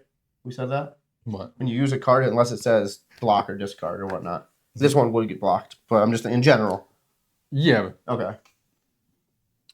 So I'm going to use Arcane Blast. Arcane Blast says you need the melee symbol, which is on his card. Convert arcane symbols, which is this symbol here, to successes up to max 5. So that's 1. So his number is going to go down to 2. And put 1 card in your hand. Then block this card or discard 2 cards. I am going to discard 2 cards. So this will stay in my hand. And then one of these 2 I can add to my hand. Oh, okay. Just so you know. Which I'm not going to do. So this only goes down if you reach or exceed the number on the die. Oh, that changes everything. Yeah. So you need, that's what I was trying to read real quick for you. So you need 3, and if you're successful, then it ticks down by 1. So I need 3 times. No, 3 ticks down to 2. Then you need at least 2. Oh, ticks down to 1. Yeah. Yeah. So when does this? Am I always in battle with him every turn? So it says right now to finally activate compared to success, it's difficulty. Yeah. So just a gold star, and a compound action is the number in the golden star shown in the upper face of the die resting on the card. Okay. So compound for each success taken into account, the active player reduces the die. Oh no, so it's, each success. Sorry. I was combining simple and compound together. Yeah, so every success is by 1. That makes way more sense. Never mind, that's what we were doing beforehand. But then the die's value would go below 1. The action is successful. Otherwise, the action fails. When a compound action fails, the die keeps its new reduced face. So, like, you technically failed, so you're going to suffer the black. Okay. But that does go down to 2 because you had 1 success, right? So this goes down to 2. Yes. Because I use Arcane Blast, though. Sorry about that. This is new to 7th Citadel. 7th Continent didn't have this little black die. I discard 2 cards. Then, because of this, I discard 2 cards for the fail. I can add 1 card to my hand. Which one made you discard 2 cards? This, because I can either block or I can discard 2 to use it. Thanks. What's the add to my hand? So I add to my hand, I'd add one of these, not one of them I can discard. Correct. Which I don't want to add either of these because I like my hand. Okay, we're good. Okay. Yes. Alrighty. So he is just chilling here. Yep. And then you can try to encounter him again. But you don't have to. It's your choice on your next turn. So here's a question for the active player. Mm-hmm. So it goes me, you. Do we have to go back and forth? I mean, why wouldn't we? Oh, no, I'm just saying in general. In theory, someone could go like twice, right? I guess I think it just says to choose the active player. I'll look here. I'll read this. Oh, yeah. I'll put it in. All right. So I forgot to look at this card when I got it last time. You are barely able to stand and would not mind resting for a few hours on a straw mattress, no matter how dirty it is. So I am exhausted. Immediately after this is revealed, if you are already exhausted, which I wasn't, thankfully, it says to remove 6 and then return this. Otherwise, I can only return this if I find a spot to do the rest action. Okay, yeah. So here it says choosing every time you just choose a new player to be the active player. So each time. So back and forth. Here you go. That's fine. Oh no, could go back for it, but I just want to double up quick because I'm just gonna do this. So then you can go. So I'll just go twice. It doesn't, not like it matters. I can go like 10 times in a row or twice. Then it wasn't matter. Just do that, and I can do my thing. Well, so I'm gonna do this now, and then you do your thing. But I have to go look through this deck. That's why I'm saying that, and then I'll let you do your thing. Oh, okay, sure. So I'm doing second wind, which says I take 5 cards from the discard, put them into my action deck, and I get to choose 1 additional card from the discard to add it to my hand. So 5 will be random, 1 will be you. And then this will stay here. Okay. Thank you. Okay. So I need to find some place to rest because I am currently exhausted. Nice. Weakness, temporary. Bah. All right. Well, not going to try and help that guy again. I guess I'll check to see what 31 is. Let's see what we have, Johnny. So I need to move. I need to use 2 to move because of where I'm at. Yep. I could choose to keep one of them if I so choose. So I get to keep 1, discard 1 from here. Okay. You may discard this during the gear up step to apply the following effect for any of the brown 1 star or. So it immediately gives me a star or question mark.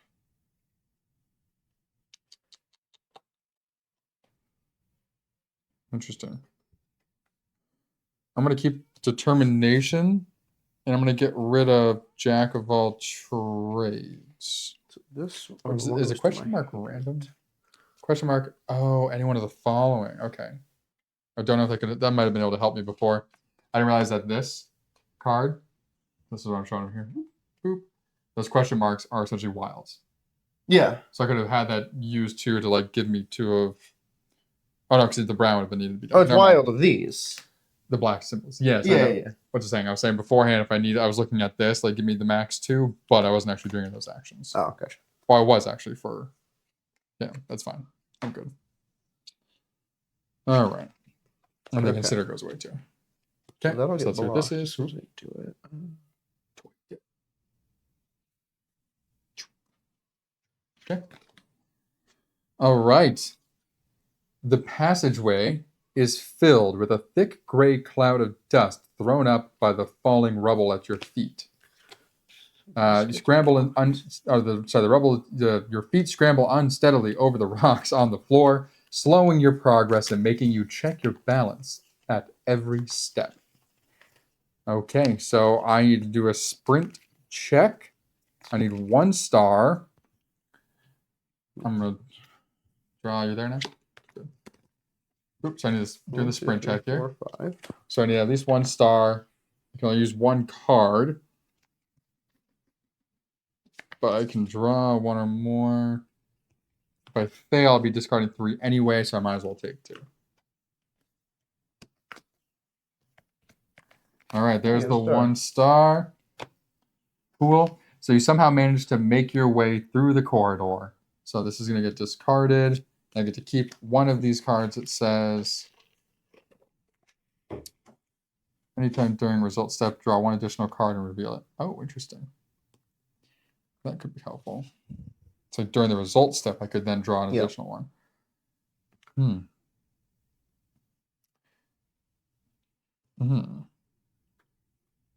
So it's discarded during the gear up step to do it. I'm not going to keep either of those. I think determination is going to be better for me. Okay, so I need 31, please.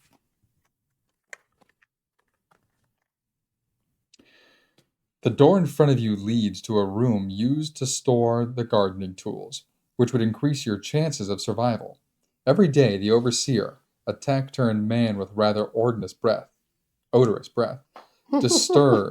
distributed the tools to the gardeners and ensured. I'm like seeing the top and the bottom word. Sure. So distributed became disturbed.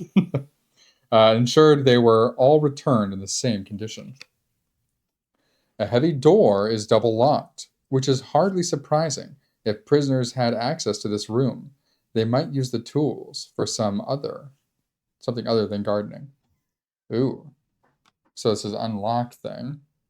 2+3. You have a key symbol too, and that. Oh, I forgot that I have the metal wire. What does this do? Oh, it's only with the key. The door swings on its hinge. Oh, sorry, I need to. Okay.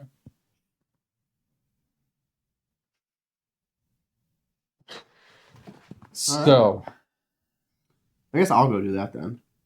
I mean, I have to try it now. I guess that's a good. Do you want to? I have it. You have it. Oh, do you have to do it when it flips? I'm assuming so because you're entering the tile. Or can I choose not to try to do that action? Is the thing.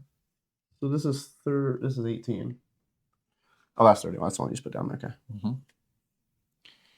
So where's Explorer? Okay, Exploring 2. Permanent event cards are always there. Player. Mandatory actions, a red outline system, what you have to do. So that's a simple action. That's a good question because you're just entering the space. Yeah, you might not have to like attempt it if you don't want to. That's what I was thinking. Unless it has that red border that you have to do it. Because why would you have a mandatory action versus a non-mandatory if you always had to try it? Right. I also want to see if right there. When exploring, Top yes, middle. it says May take. May take. Yeah. I also want to see when. I assume you spend the amount to try and travel first. Yeah. Before because you'd have to move onto there, pay the cost to do the movement, and then you could attempt the action. So load very fast.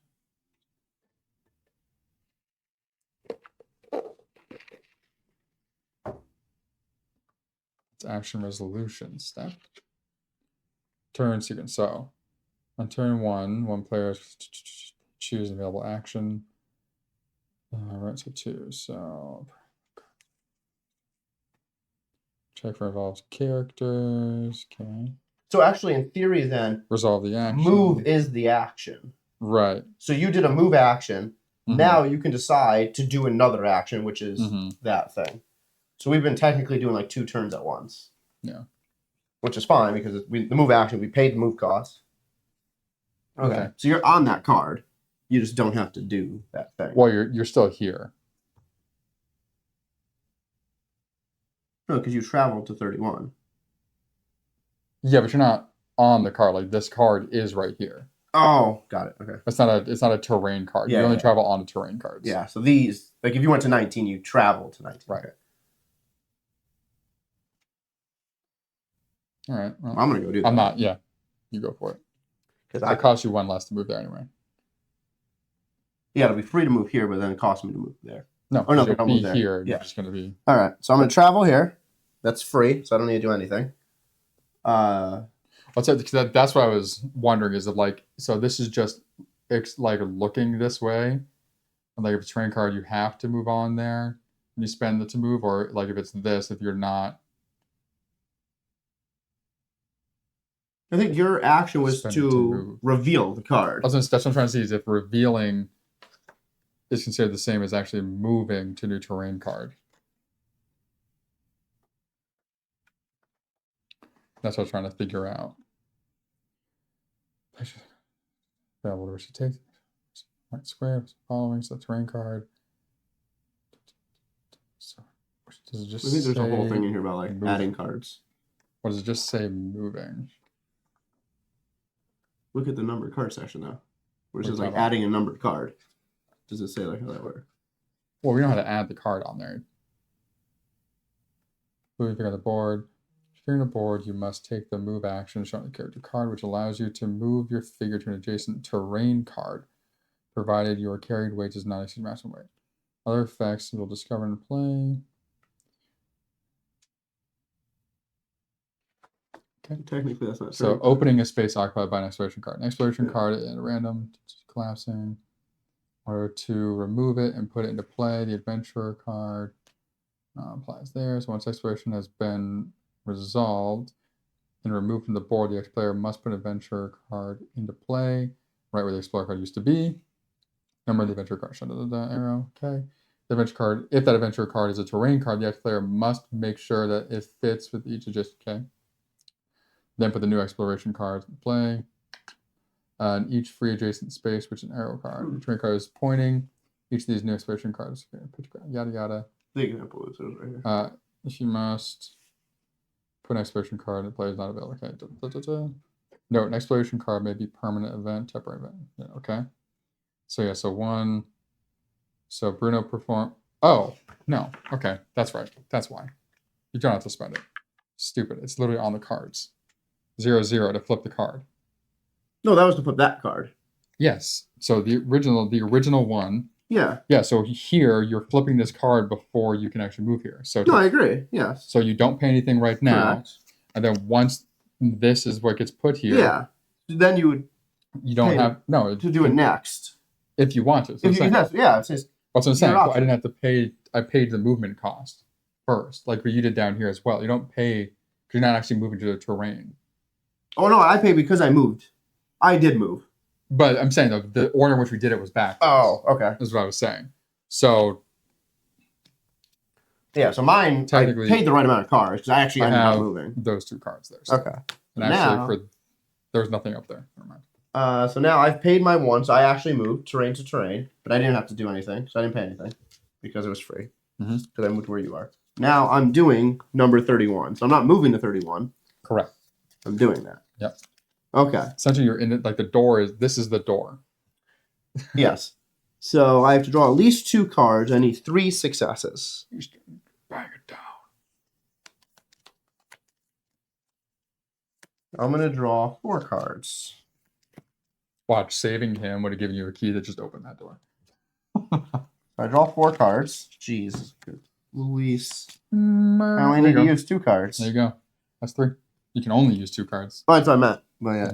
Like I had things. Yeah. I was like, oh, because I had this key. You didn't know what you drew. Oh. My bad. So I drew 4 cards. Boom, boom, boom, boom. Yeah. We can probably pull that view out a little bit if we want to. You seem to be trying to cramp stuff in there. That's true. So guys, we're going to adjust this for you. That way it's...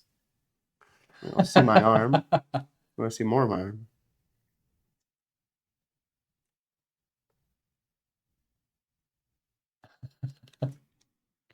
I'm about to be... There we go. Put to sleep. Okay, so you must not like lose when this runs out like the other one because you have this health track. Maybe your health goes down 1 or something. We'll find out soon. So I completed that. The door swings on a hinge with a creaking sound. Banish this card, replace with 31. So these 4... Right, so now you're this. I don't get to draw any of these. Nope. Cool. 31. You push open the door to a storage room where an earthy, damp stench fills the air. Ooh. Several shadow weeds give off a pale, light blue glow. We now have new things. Nice. All right. Cool. We have 3 other locations that are now available. Go explore some drawers and stuff. Dope. Cool. Oh, so did you open the door? Do you want to go in or do you want me to take my turn now? I'll go in and explore. Let's do it. Which one are you going to do?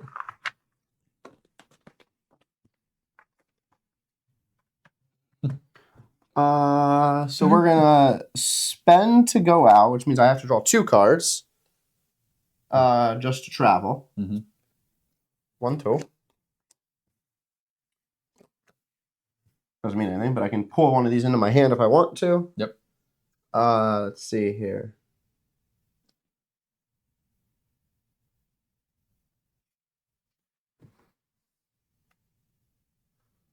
Oh, so the way to get further down this way is like beating whatever this weird monster thing is.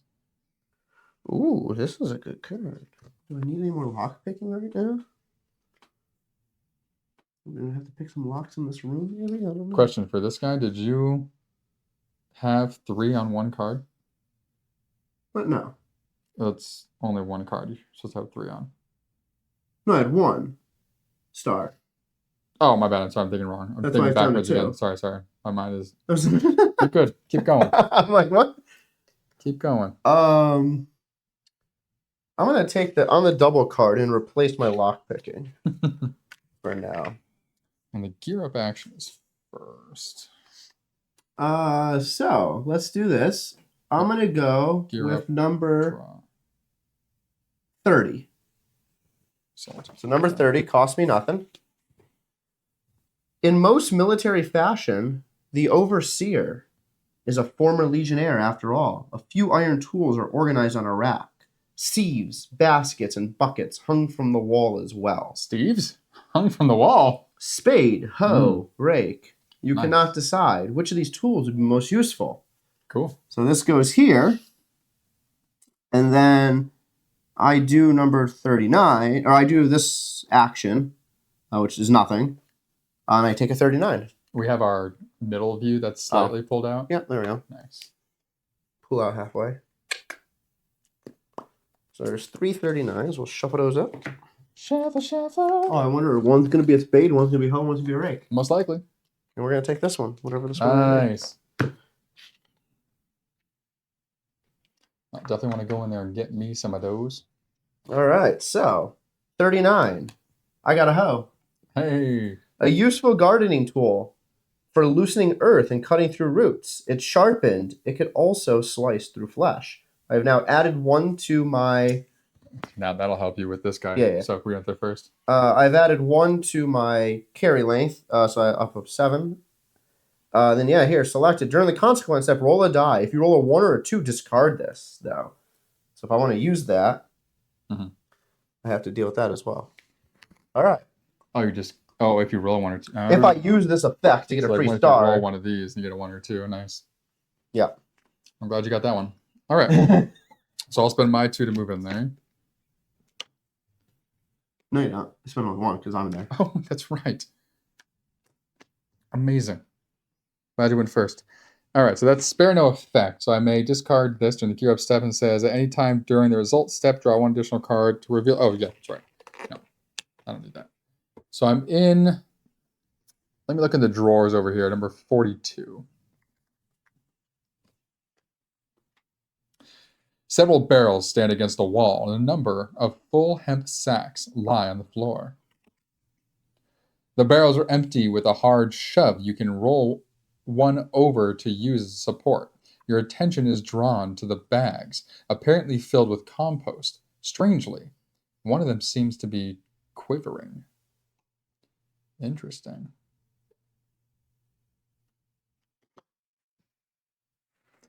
So I wonder why that climb thing is on there. So if you climb the barrows, you draw 2 less, but you get... I guess maybe you... Okay, I'll take the 35. Let me see.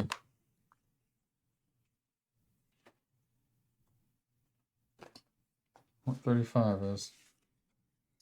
You kick the bag, releasing a centipede the size of your forearm, which quickly scuttles off towards the sack of barrels. It's a large centipede. In one fell swoop, you seize it and slice its head off before it bites you with its venomous fangs. It is still wriggling as you slip it discreetly into your apron pocket.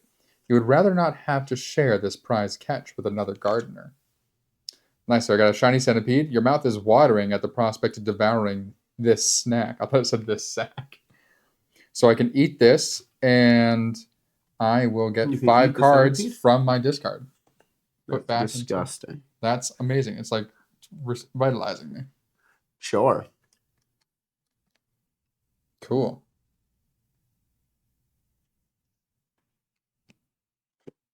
Nice. I don't do that. All right. Yeah, sure, go for it. Your turn. I think you can do that. Yeah, you can do that more, I guess. Yeah, I wonder why. No, there's only 135. There's only a 135 card? Yeah. Oh, weird. I'm going to go over to 23. Oh, I wonder if this is like work. I don't know. I have no idea. I don't know what's happening. We're just doing things. That would be there. So 23. A section of ceiling has collapsed in the corner of the room. Looking through the opening above your head, you can make out an angular shape of a piece of furniture hidden in the shadows of what appears to be a bedroom. The opening is too narrow for you to slip into the room on the floor above, but if you try hard enough, you should be able to squeeze your arm through. I would have to draw 4 cards. I need 2 successes. I am not going to attempt that because I don't have 4 cards. Oh. What? So I think having this revealed So because this is the climb thing. Oh. It says you'll automatically get a star, But and you you draw can draw two two less. less. Okay. So for there, I would draw 2 cards. I need 1 star. So you would, 2 or more cards, but I need 1 star. So if you have a card with weakness, it'd be the 4/4. So like I can't do this because I have the exhaust. Correct. So, but you can do this because you already have 1 star. But I can't. I only have 1 card. Oh, nice. Cool. So what happens when our cards run out? Did you look that up? I don't know. Oh, I thought you were looking it up before. No. Should though. So, yeah, because I need to figure that out so I can do something. Sold, blind, discard, cost. The standard card to pull a card, we get exhausted. No, okay. 2, several round. No card that number is available. Nope. Discard a card, bash card, return a card. Score and move, die, suffer. Gain, lose, block, unblockable. Skill, hand size, effect, discard, give. Purse, nope. Discard, give. Unconscious, here we go. Nope. Life points? Let's see here. So, life point 2, you begin a scenario. The third booklet tells you how many points you start with. During the adventure, when gaining or losing life points, adjust accordingly. You may exceed your initial. Okay, when you drop to 0 life points, you're kind of okay. If you become unconscious, you immediately move from the board, return all cards, keyword temporary, discard all hand cards, yada yada, shuffle, blah blah blah. Conscious. If each character involves in an action shows unconscious. Oh, there you go. Action deck recovery. Your action deck represents your life force. When it becomes nearly depleted, it is time for you to perform a recovery. Anytime you perform the recovery, to shuffle cards from your discard pile. Oh, there it back is. into your action deck if the latter still contains. So if the latter still contains cards. To perform a recovery, you must lose 1 life point for each 2 cards you choose to randomly take in your discard pile and shuffle back into your action deck. You may not choose to lose more life points than you have in order to recover. Okay. When you must draw or discard more cards in your action deck, draw the discard, however many remaining in your action deck, perform recovery, draw this. Okay. So you spend 1 life point per 2 cards. So I'm going to spend 3 life points. I'm going to go down to 17. 1, 2, 3, 4, 5, 6. Go back into my hand. Or my deck, not my hand. So down to 17. So now I can attempt this. Okay. I'm going to do 10, so I'm going to lose 5. Okay. So now I'm going to attempt this card right here. I can draw 2 or more cards. I need 1 star. So I'm at 15. Because of this. So I'm going to draw 3 cards. And hope that one of these has a star. Look at that. Nice. The other ones would have made a star too. That's true. Oh, actually, no, they wouldn't. Wow. No. You drew literally all left stars. This was the top card too. Nice. Could only draw 2. Well, this doesn't have a lock, so you could have used all of them if you needed them. Oh, shoot, doesn't have a lock. Mm-hmm. All right, so I you're didn't successful. So let's see. So successful here. Your hand touches what appears to be the leg of a reading desk. Nice. Appears to be feeling around. You find a book that might have fallen on the floor. You manage to grab it with your fingertips. Taps. Before stepping down. Take a 50 card. Banish this card. Nice. Another trinket. Yep. Maybe. Hopefully. Oh wow, she hefty. Oh wait. There's a stack and a half. Look at that. What I did 5, so I wasn't do 10, so I'm only gonna do 4 actually, because I have the centipede. So 4 would be -2, so down to 8. So the deck of 50 is solid. It's like 30 cards, 20, 30 cards. I'll do So 6. we're gonna shuffle these up real quick, and we're gonna grab a card. I'll do 6. All right. So here's my number 50 that I've taken. 5, 6. And we have a capped Arenate. So a chapter catches your attention. Wow. A chapter catches your attention. It talks about a supposedly edible variety of mushroom that appears to thrive in dry, dark environments. I love this. The tome explains how to prepare it to bring out the full flavors and avoid the dangerous side effects subsequent to ingestion. You may not take the following action unless this mushroom can be seen on a permanent event card attached to your terrain card. Then it has fork and knife symbol. For each one of these in your satchel, take a 54. Choose one of these cards, apply the effect, and return the other cards. Okay, cool. So we have a couple key items there. So we have another key item. Yep, right there. We'll put that. Right. And then... Me? Yeah. It didn't say replace that with anything, right? No, but just to banish this card. Cool. To start my turn, I'm going to eat my shiny centipede, which just I can do it once, and it gives me 5 cards from my discard pile back in. So what I did, instead of dropping down 5 life points to take 10 cards, I dropped down 3 to take 6, and then now take 5 more. Get myself unexhausted. I'm still exhausted, technically. I still have the exhausted thing, which, if I get that again, I have to subtract 6 cards. All right. I'm just going to pay another 3 life points and take 6 more cards back.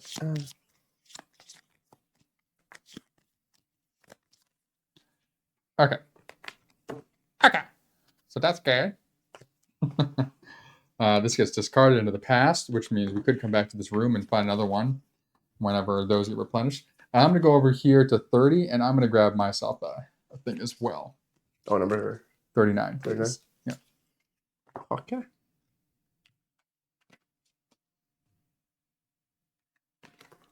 All right.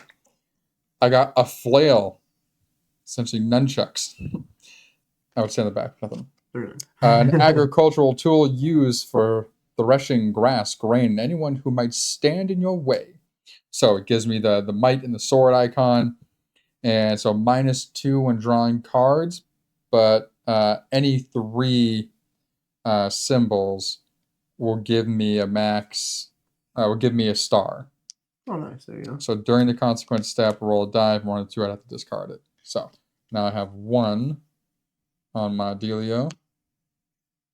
All right, I'm going to put this at the bottom because I know that obviously I'll have that. Okay, cool. You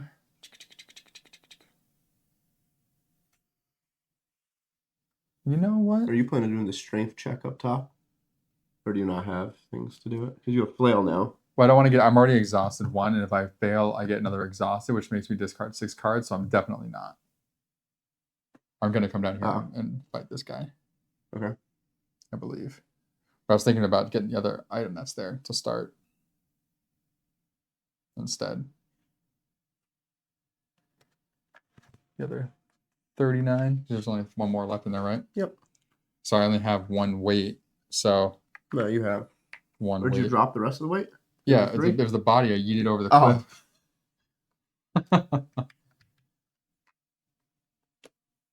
And the axe. Yeah, there we go. So a tool reserved for harvesters at the Citadel. Cutting down a tree is a job for anyone. But when the tree starts to hit back, that job is for the harvesters. And so I believe... Oh, actually... Oh, trinket. Yeah, you have a trinket. Nice. I get to take a... So I have it in my hand still. When a character gains a trinket or a barter... Do you have a barter? No. Okay, but I get to take another 49. Yep. Awesome. Which is another glimmer of hope. More hope. So we have 2 glimmers. Yep. We need 5. Oh, this pairs with my... If you have selected a card with a keyword, weapon, or secondary, then I can use this, which is ignore ambush, and then... Okay, cool. I believe during the gear up step, you have to choose 1 weapon. Maybe. Well, it says secondary, though, so maybe it'll be secondary then. So axe that. So I'm at 3 of my 7 now. So I will move. Do you want me to move down here? And then it'll cost you at least 1 less to get here? We can... So moving is an action. So you can move, then I can move. You can move, then I can move. I know. But I'm just then saying. I pay nothing. Oh, that's what you're saying. Yeah, I see what you're saying. So how about this? Wait, because so you're doing this, right? You're planning to do this to guy? Right. Did you want to try and do that? Hold on. You need 3 stars. I You can only need 3 use 2 cards. But I can only use 2 cards. This would give me stars if I happen to get the correct cards. Oh no, because it has to be that symbol. I don't have any of those. I mean, I have blacksmith now, so I could try it, which would give me a max 2 per... For each fist, but you draw 2 less. That I have. This, which though, means also... nothing, though. Drawing 2 less means nothing, because you can just... I don't have to draw 2 less. I may draw 2 less. Well, yeah. Minus 2 the requirement. Oh, that's what I'm saying. This requires 2+. Yeah. So then I have a star here that I could use this. That'd be 1 star already. This actually would allow me to use. No, that's not the same symbol. Oh no, that's the sword. Never mind, right? This one's the one that would allow me to use any 3 to get another star potentially. So I mean, I can go do it because I have. What's the difference between a white question mark and a black question mark? Because the black ones are, the black one is where like you're turning into any of these symbols to be used for something else. This is saying that any of the symbols can be used for Got it. That's, yeah, you may replace this with any one of the following. So it's just the orientation in which it's being used for. It's the inverse. So yeah, I can go do that. So I have plenty to do. So I can go there first, and then you can move in for free. Sure. So right at this point, we have that. Whoever moves in for free here should be the one that moves in for 1 less here. Because I can go do that right now then. Because I can have more. So I think all that's left. So this is done. Yeah. Technically, this is done. So once we defeat him, this is the only thing we're that was pretty much failed. Just yeeted her off the cliff, and that was on reveal. This was on a reveal, and this was just this guy. So I can go to him, and then. All right. So you move over. So you pay your 1. Cost me 1. And it could go to your hand if you choose.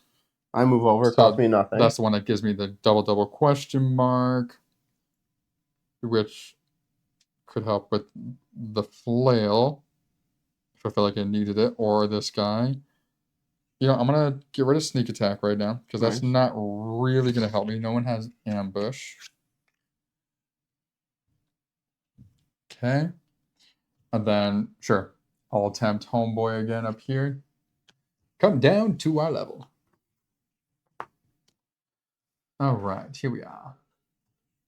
Okay, so to gear up, I'm going to discard Determination, which will give me a star or question during the gear up phase. Do that first. Oh, during the gear, I didn't. Yep. Okay. And then I'm going to use the flail while attacking him as well.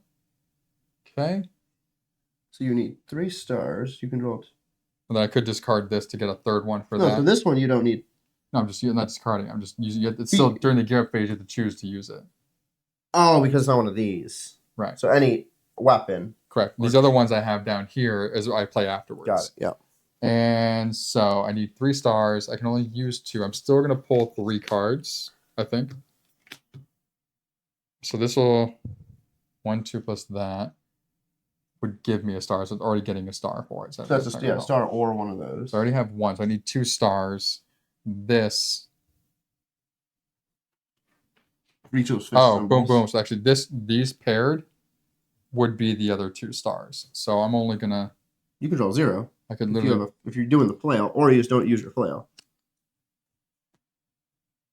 If I'm doing, I draw 0 from doing the flail. What are you talking about? -2 the requirement. The requirement's 2. You could just draw 0. Oh yeah, if I'm using the flail. Yeah. That's what I'm saying. Yeah.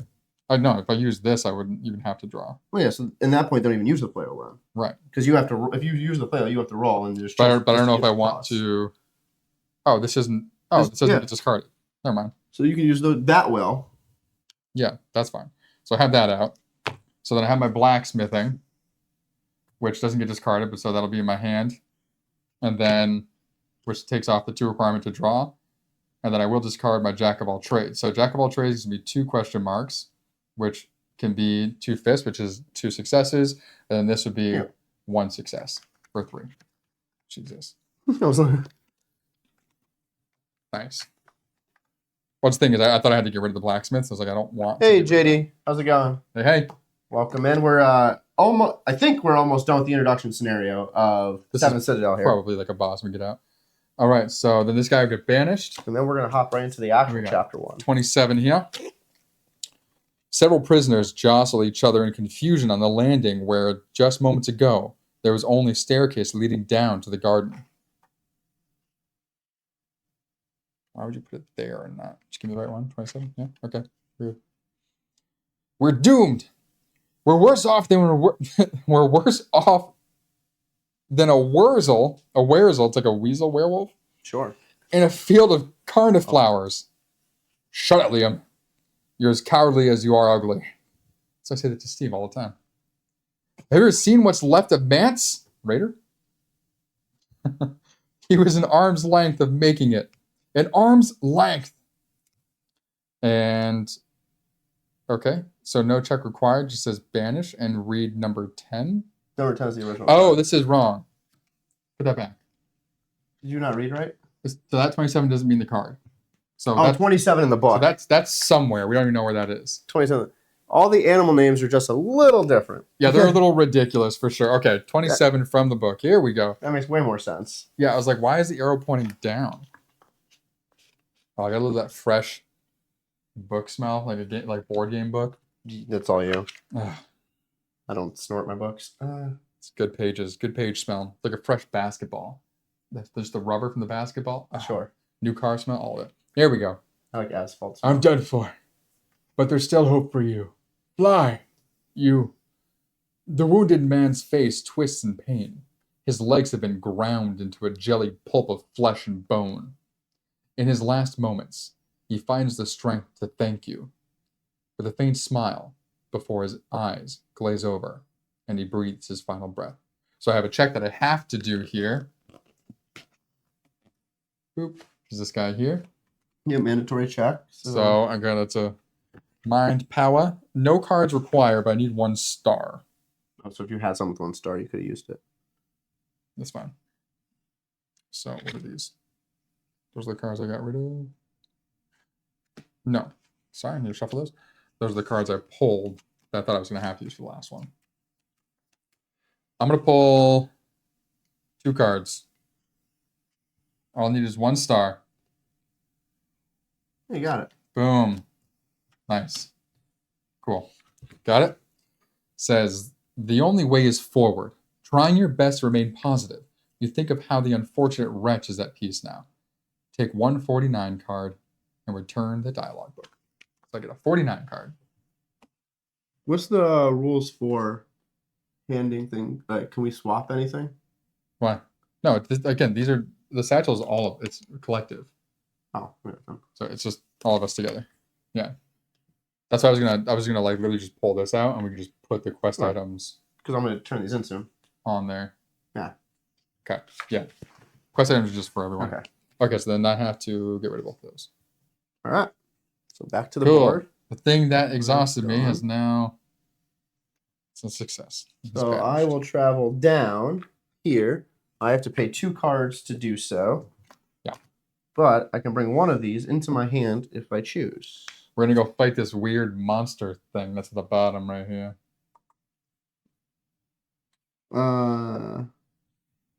Shift this all up slightly while you do that. I am going to take Fortitude to get rid of on the double. On the double. All right. There we go. So you can travel down for 1 now.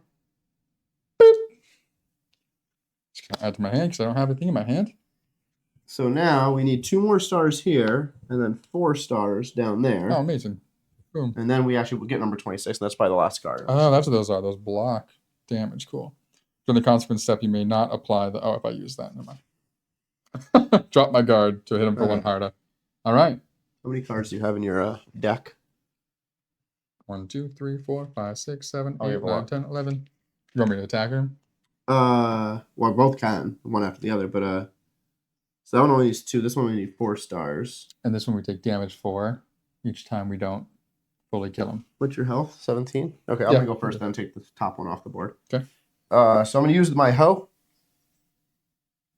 So my hoe says, I automatically gain a star when doing a melee fight. This little dude here whoop, is a melee. Nice.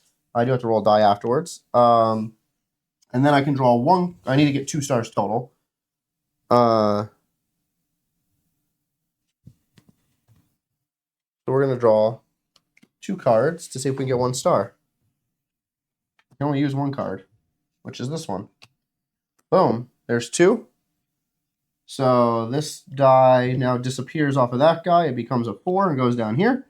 This allows me to bring 1 card to my hand. But I do not want either of these. Use that hoe. That's right. So now I have to roll a die during the consequence. If I roll 1 or 2, cards discarded. 4. Nice. Clear. I'm not Nick. Haha. Bring my hoe back. You hit him for 2. So he's down to the next one? Yep. Nice. Perfect. I was going to say, there's So- no point in using that unless I can draw 2 cards. So. Do you want to go first and then Yep. I'll clean up because this will clear it. Yep. Sure As long as thing. you take at least one off. Mm-hmm. Okay. I'm going to use my drop your guard card, which allows me to use an additional card, so I can use up to 3. Nice. And I'm going to use the axe, which gives me another card, or I can convert 2 into stars. I don't think you have to decide now. So, no, it would just be whatever. But it'd be like how many cards I want to draw from the start now. So, if I draw 4 cards now, You could use I all could 4. use all 4. So, that's what I wanted to do. But if you happen to get 2 fists, you're like, hey, screw the using 4. Let's use that. Oop. Okay. Like that.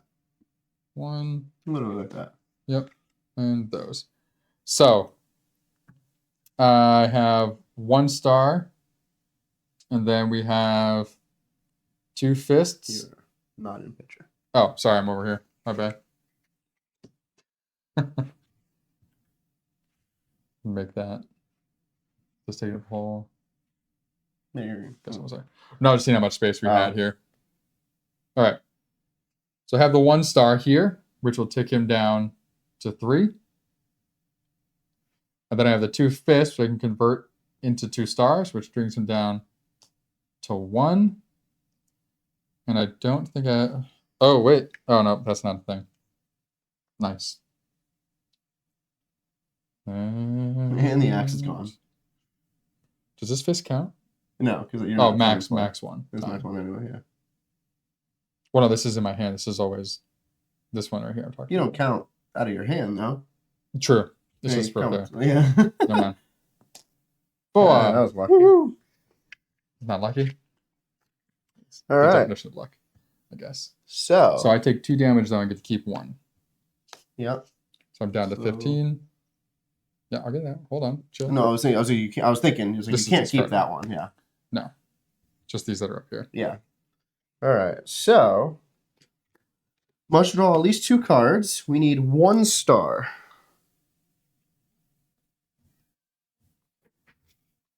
I'm going to draw exactly 2 cards. I could just use my hoe and get the star.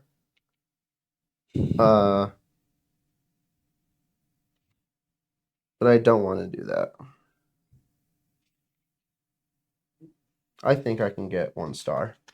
Here we go. Half and half on the same side. Awesome. Keep endurance. I am going to activate Arcane Blast. Arcane Blast, convert these into stars. Nice. so I Max it convert- 5 times, so 3 of them. Which I only need 1 anyway. All right, so banished. But hold on. So this, I either need to block this Or or this, discard 2 cards. I'm going to, and then one of these could go to my hand if I block it. How do you get? So it's just taking a rest action. Is how you Well, unblock at the end of the cards? chapter, we might get a full refresh. I That's know, what but I'm hoping also for. just saying. I just want to know for the future because you have, or you had a card that lets you rest. Yes. Second wind. What is this? Second wind. That's the card. Oh, it's already blocked. It's blocked. Yeah. So you can't use the rest action. Well, I could turn one of those in to get it back. Yeah.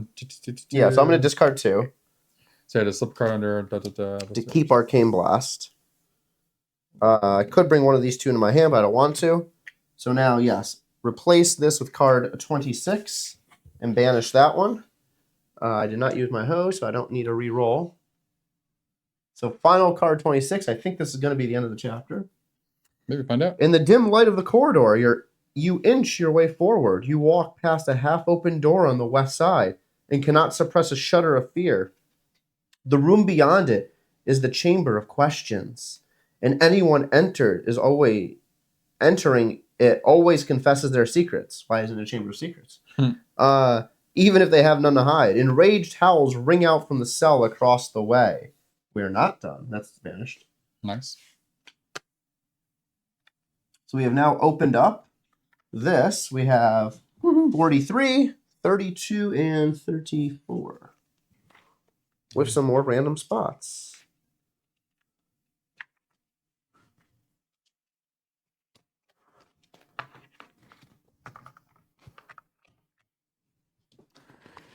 Ooh, it's a listen.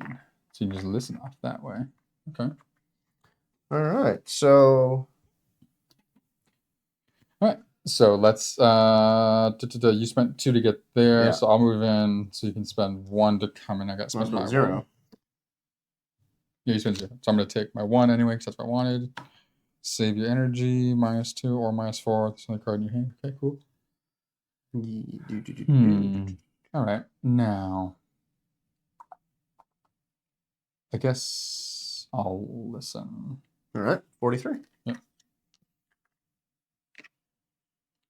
The savage howl grows louder as you approach the cell. Your instinct tells you not to peek in, your mind urging you to continue forward. Time is running out, but your curiosity gets the best of you. Approaching the cell door, you stop dead in your tracks, mouth agape in horror. A prisoner wearing tattered clothes writhes in the grips of some insanity, screaming and slashing at its flesh. His skin is taut over a network of dark veins that are slowly dispersing black sap through his body. Wow. Jesus, that was quite the description. Oh, there he is. Looks like what's his name? We did the room. You are familiar enough with this affliction, caused by the spines and the blood flower, to know that this poor devil is done for. All it would take is one push to end his agony. Wow. Draw at least 6 cards for 1 star.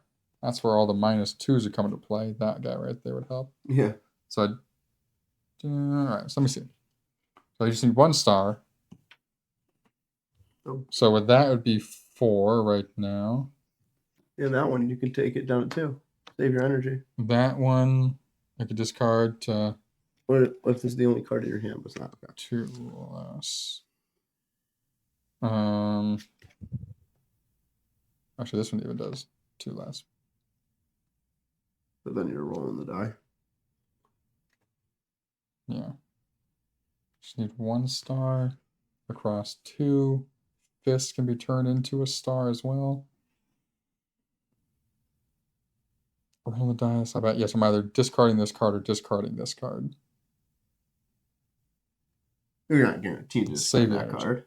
This But- one you're guaranteed this No, card. that one. I mean the flail. I know. That's what I'm saying. I'm just talking about just the risk in general. Yeah. I'm gonna go with the flail. So we're doing this. We're gonna just keep it there. Boop. There we are.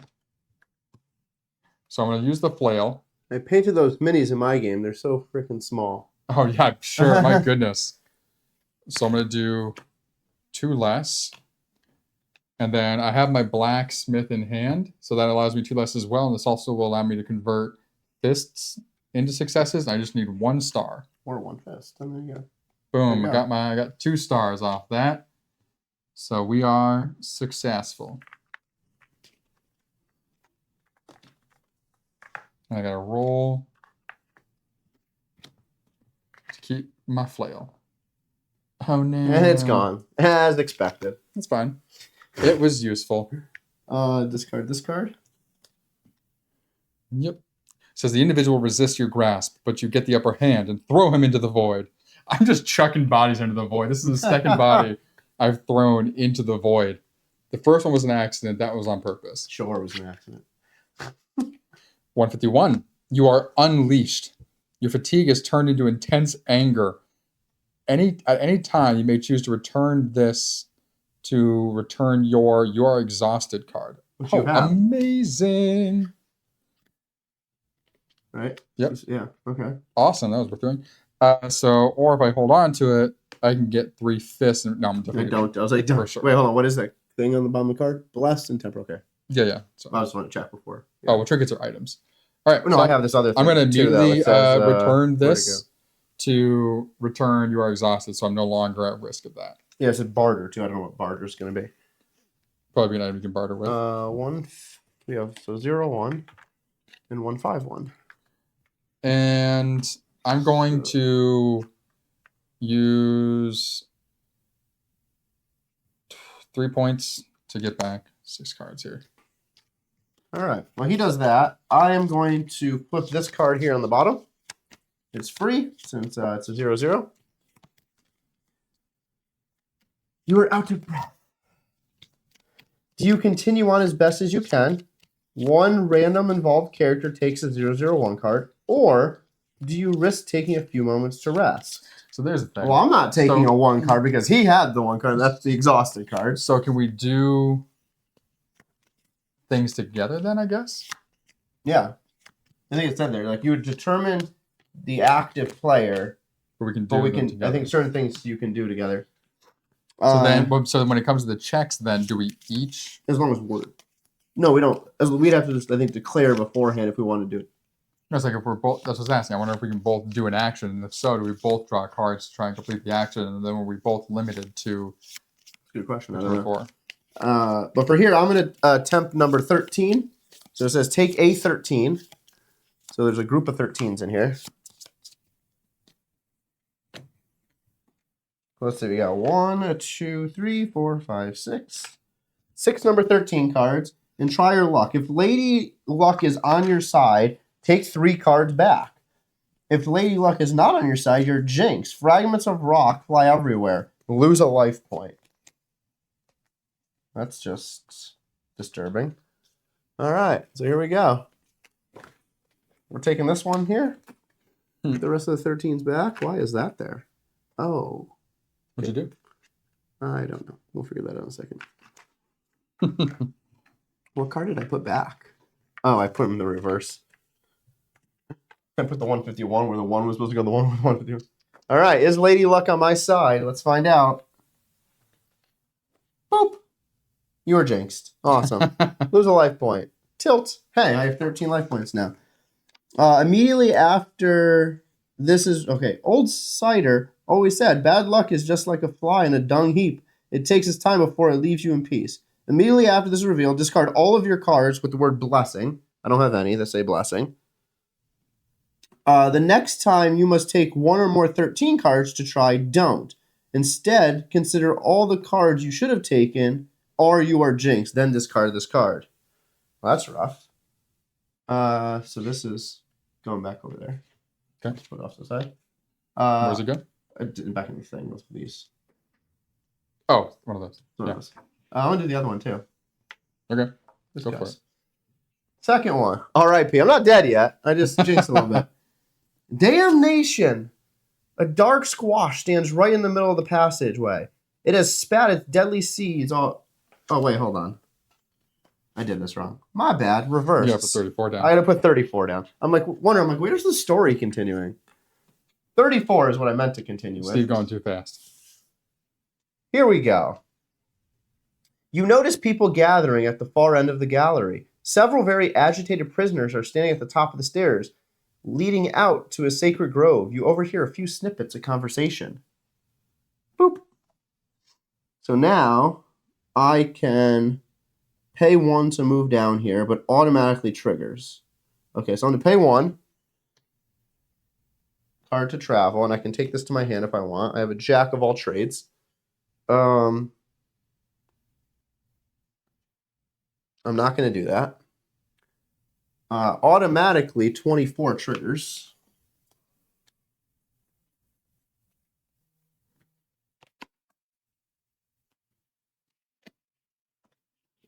So, number 24. A large section of the staircase has collapsed, and anyone hoping to reach the stairs leading down will now have to leap across a giant chasm. Chasm? The task seems as difficult as it is dangerous, given the broken, disjointed corpses you see lying below. All right, so that adds here, and it adds a number 41 over here. I'm assuming we don't flip it. What? That just lays over here. No, not yet. Oh. You just put it down when you go to do that. It'll tell you to pull 41. Oh, both of them say pull 41. I guess you can put 41 there, whatever. But I guess we won't flip it yet. Okay. Yeah. So one character may get involved in the following action. I have to draw 2 cards for 2 stars with that symbol, or 2 cards for 3 stars. If you have a card with a weakness or cumbersome, I have a weakness. Oh, so I need 3 stars. Okay, fantastic. So I guess first off, I'm going to pay 3 life points to get 6 cards back.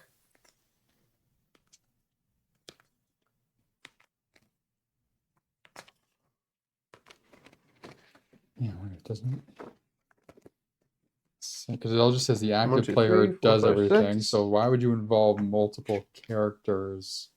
Unless a card specifically says something. I don't know. Well, there's some that are like group actions, but like, so would you? It must be if both you're on a choose- shared square, you can choose at that moment. Well, like if you both choose to do it, Like you then both you flip choose 2 who cards, the yeah. active cards. Like here, only like we each have to go across this bend. We can't do it at the same time.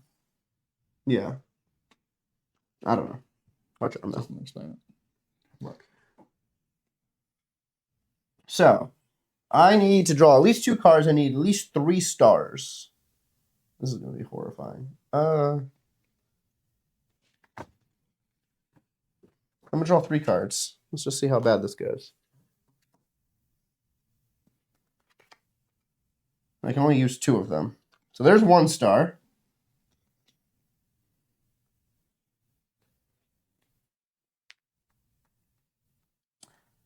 Okay, I can complete it at least, which is nice. So for this card here, we have my 1 star. I can only use 2 cards. The other 2 don't matter. But I'm going to activate Arcane Blast, which says transition the arcane symbols for stars. I'm going to use it with Fortitude, which says I can add a black question mark. So I'm going to add an arcane symbol, max 5. So there's 2 more stars, plus the 1, there's 3. So now, Arcane Blast. So Fortitude gets discarded. Arcane Blast, I am going to block now. And now I can take one of these 3 cards. No, I can't. I'm just kidding. All of those are gone. You land gracefully on your feet. Put a 41 in play. Unless it's already there, then move your figure onto it. So 41, taking the stairs 4 at a time, you finally emerge into open air. You stare incredulously at the gaping hole that has torn the citadel asunder. A huge heap of boulders has emerged, a large portion of the sacred grove. Panicked prisoners scramble about through the clouds of dust.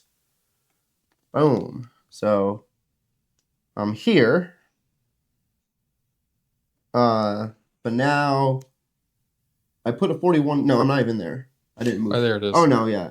Each character who... Oh, this is going to disappear. That's why. Each character whose figure is on the active player's terrain may get involved in the action if it's not mandatory and the active player agrees. Oh, okay. Or must get involved if the action is mandatory.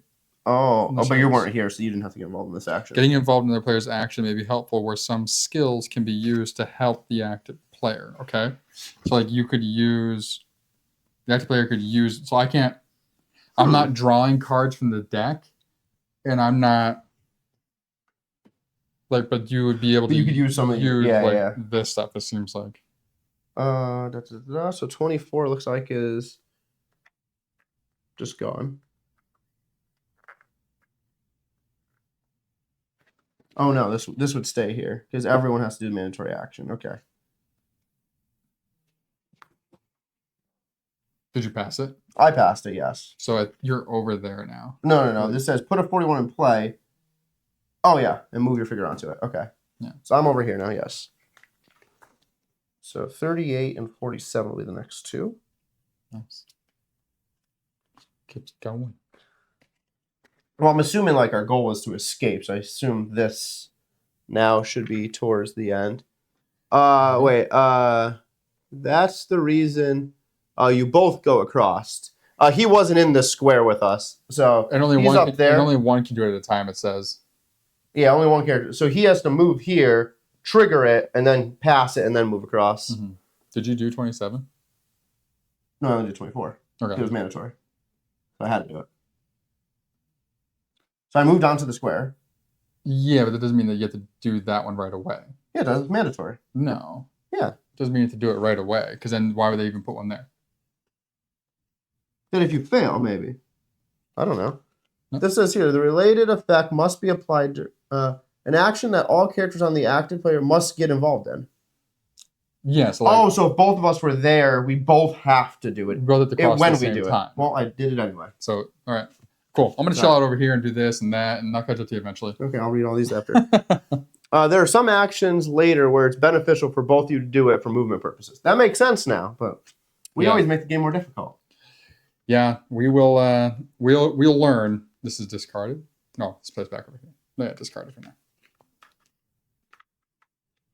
Yeah, well, that's why I was just looking up in the book to see, okay, why would you ever get involved if you don't get to play cards? Because then whoever the active player is could benefit from your hand, the cards that you have or skills you have, I guess, your hand, which makes sense. Well, like having these displayed makes it easier to know.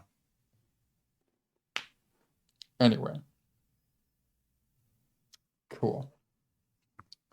Okay, well, I'm gonna explore 32. Now you can get damnation. Oh, it's Did you know what that was? Well, I picked it up and read the first word, and I'm like, oh, wait, I need to go put the 34 card down first and then put it back. Oh, so you cheated. Damnation. Okay. A dark squash he's like, damnation. Nah, never mind. I'm not going to explore there. I would have loved to explore there. I like damnation. Dark squash stands right in the middle of the passageway. It has spat its deadly seeds all over the place. It would be best to avoid stepping on any of them if you value your feet. If you have value. Count how many seeds lay on the ground and take the corresponding card. If you do not take the right card, you step on a seed and it explodes upon contact. So Nick needs to do math. No, I need to visually be able to see how many are there. This is a me thing, not a you thing. I can count. But could you see the separate seeds that are right next to each other? I don't think so. All right. Let's see what number you get. Yep.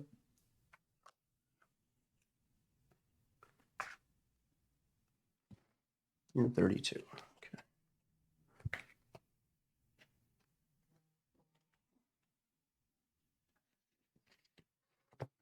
Read carefully.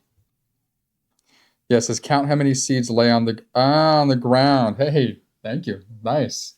Good call. He would have failed already by counting the wall. Because I'm trying to avoid the ones on the ground. That makes sense. Good on you. All right.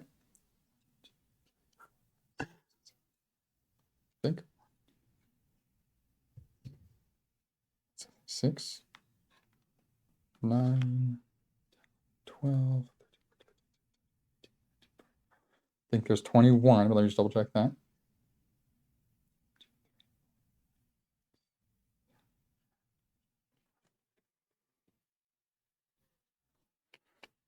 We're going to go with 21.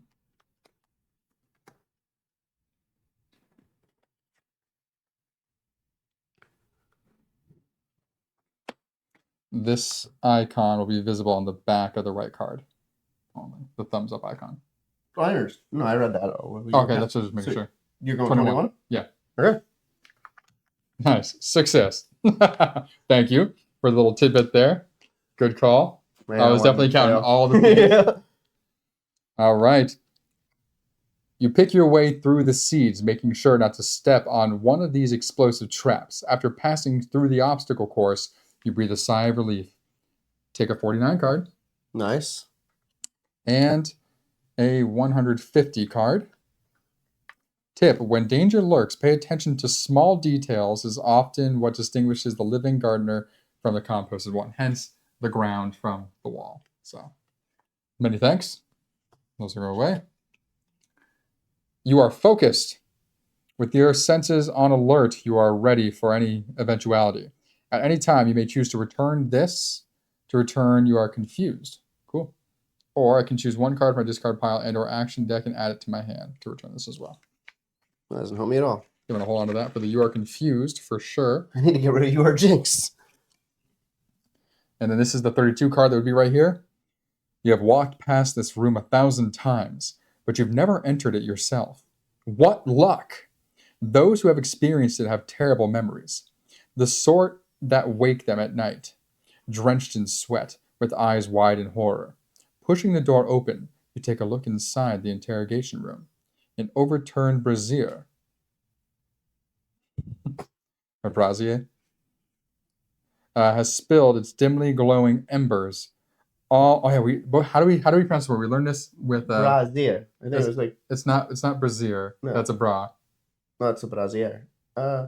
Brazier or something. I don't know. I think it's brazier. Sure. I don't even know. If you know, let us know. Madara, though. Yeah, it was. Yeah, Like, what are you talking we about? had a whole bra conversation. Brazier. Brazier. There we go. There it is. Thank you. Give us the phonetically. We did last time too. Brazier. That wasn't we. That was you. No, we all did that. Oh. Yeah, you joined in. No. An obviously unconscious, obscene giant is obese giant is slumped against a cupboard close by. A man is imprisoned by stocks around his neck and wrists. Ooh, cool. We have 22, 28, and 37. Interesting. So, we haven't even been looking at these to see if there's been any like hidden numbers or I've anything. been glancing, but not like on them. Should we get the magnifier out? This thing is so no, far. that's Like, cheating. includes You it. gotta find it without the magnifying glass. It's like for me, this kind of makes it hard to see anyway. I think it slightly dims the light. I don't think there's any. I would assume there'd be one that would have it on there because it's the intro, but they wouldn't make it difficult to find. But I don't know. That. Would you like to do any of that? Who knows?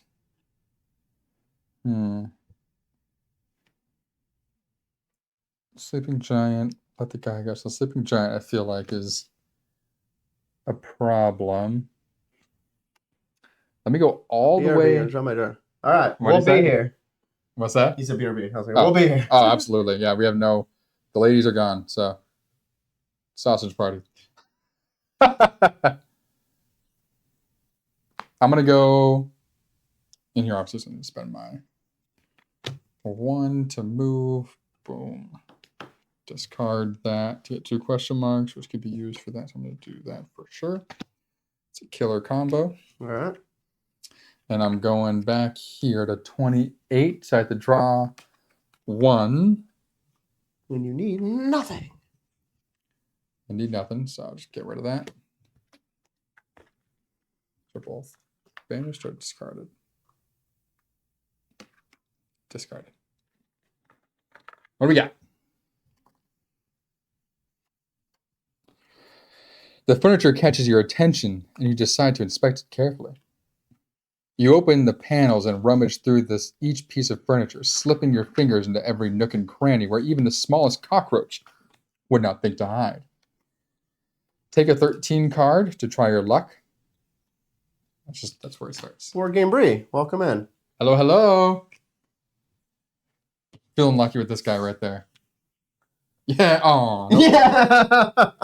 How did you get that Jinxed card? I wish I had that one. You are Jinxed. An old cider always said, I've been around and I'm telling you, good luck never lasts. Bad luck never sleeps. Return this. Oh, you got the one that you hold on to? I had the worst Jinx. I had the bright red Jinx. If you are Jinxed, you find something just before sinister crack sounds above your head. So take a 149 card and a 40 card.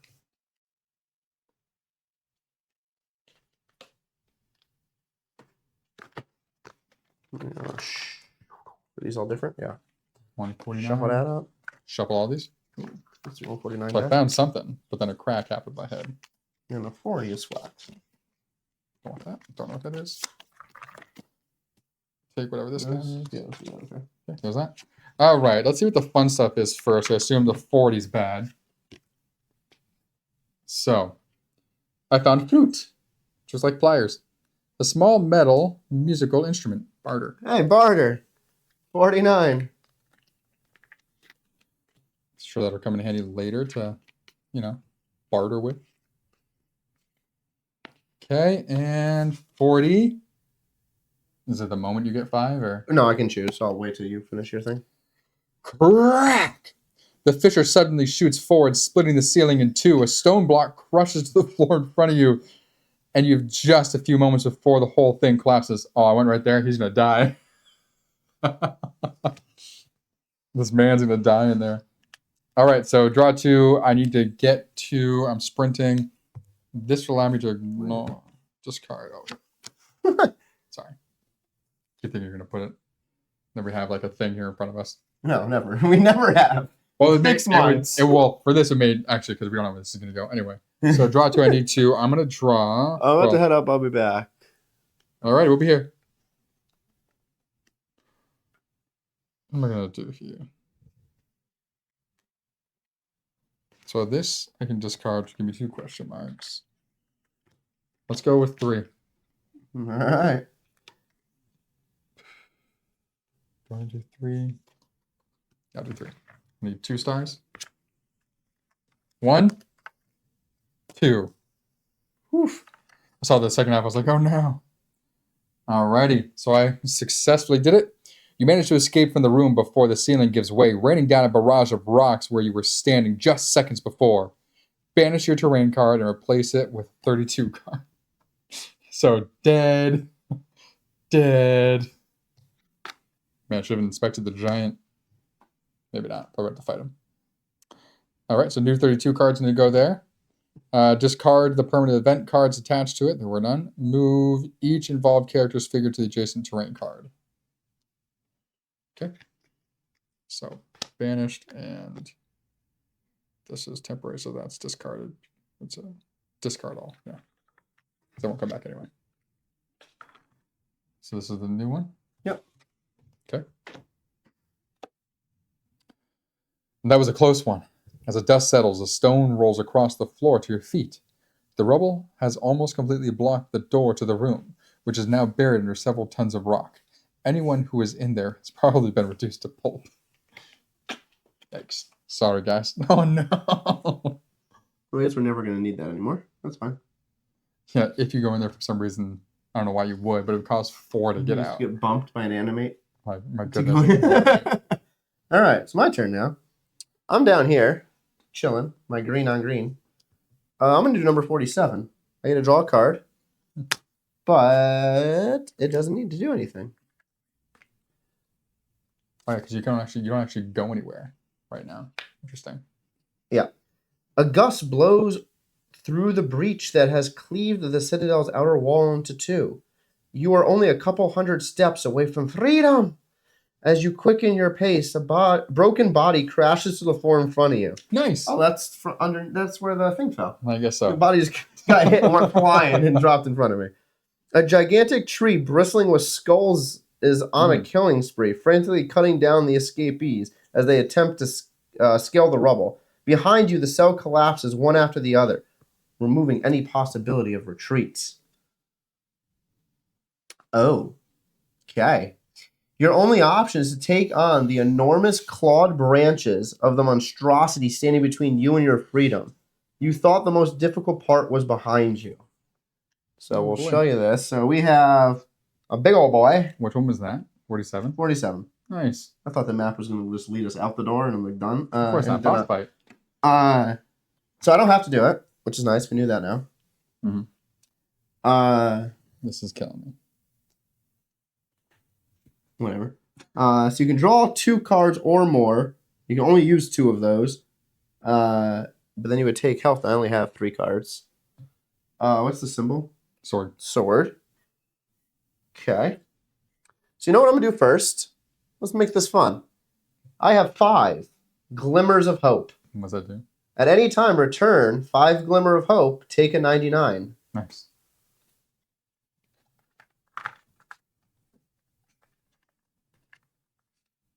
$97, $98. Auto success.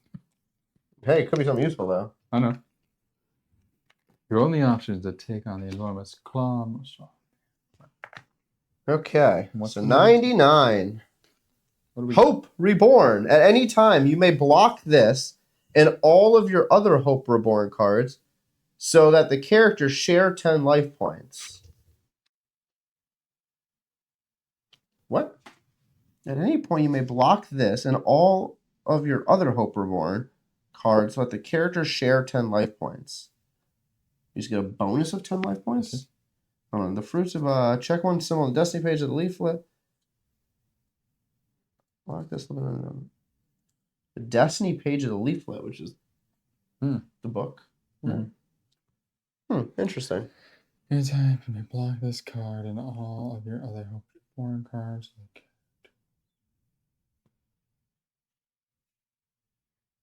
Interesting. So you'd split 10 So anytime they block this and all of your other Hope Which is that Reborn cards, so that the characters share. So if we're both like at 1 life point each, we can just use that. Yes, And be like, okay, now we have 10 combined. But why would you not use this before you got another one? Because if you don't use it before you get another one, you have to block all of your.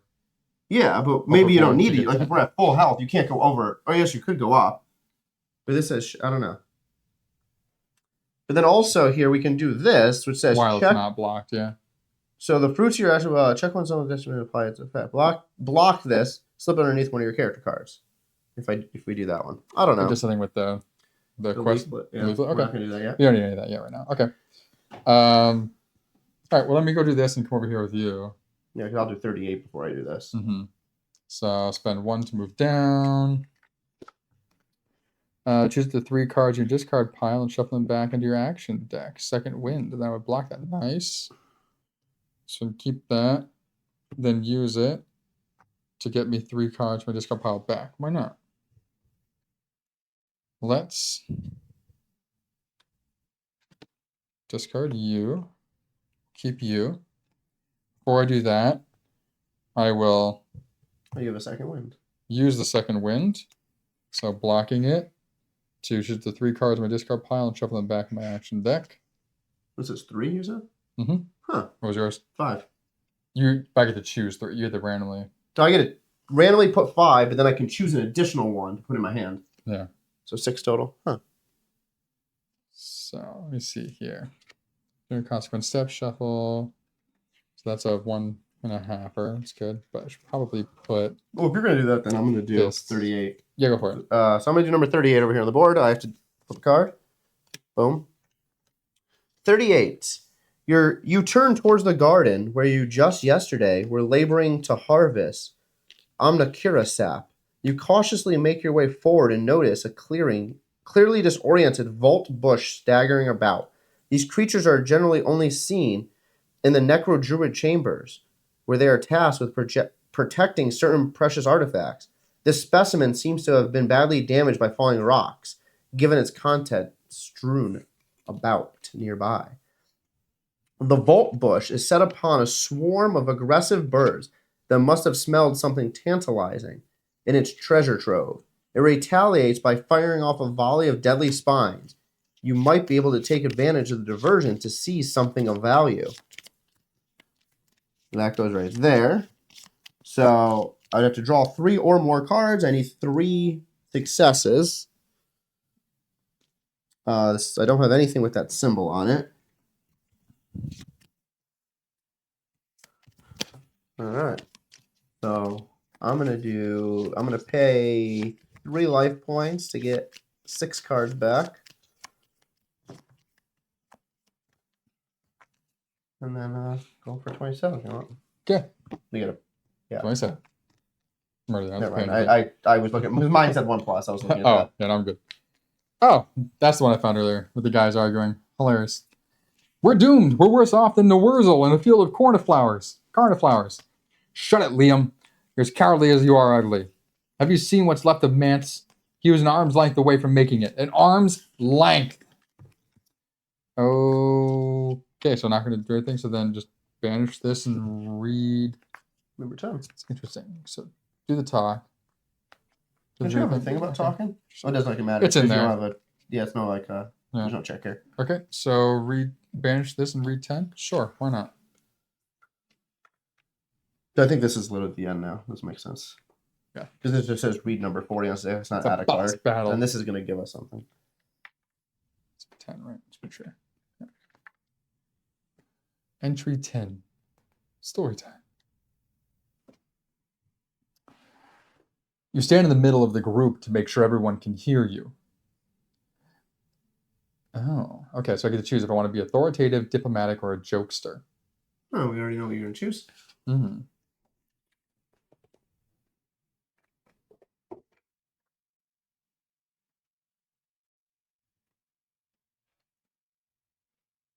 I would be diplomatic. Interesting. Because it says, don't you think it would be wise to get out of here before the ceiling falls down on us? Because I already collapsed the ceiling on some people, so I like that's smart. So 157.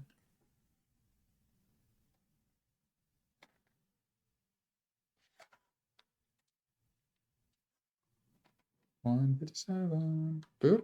Boop. Boop. Boop. The largest prisoner, a man by the name of Thorm, throws you a doubtful glance. You're a funny one, you are. Have you seen how far you'd have to jump? You'll finish a broken pile like Mance. Take a look if you aren't scared of heights. He points down the disjointing body lying below Liam. Liam interrupts in a panic. Thorm's right. There's no chance we'll make it. We're all going to die in here. Oh, watch. If I did the ladder thing, someone would have actually had a ladder. We're going to die in here. You're positive that you would stand a better chance if someone else was already on the other side of the chasm to catch you. Looking around, you quickly spot 2 gardeners whose size and bulk make them the ideal candidates for this mission. Now you just need to convince them to jump. Your job would certainly be much easier if Liam stopped demoralizing everyone with his constant whining. Oh. That's it? No, there's more. Oh. There's other options. So I can reason with them, intimidate them, or bribe them. So you may not choose this option unless an involved character discards 1 card with the keyword provisions. I don't think I have anything with provisions. I have barter in music. Yeah. So I can't do bribe them. So I can intimidate them or reason with them.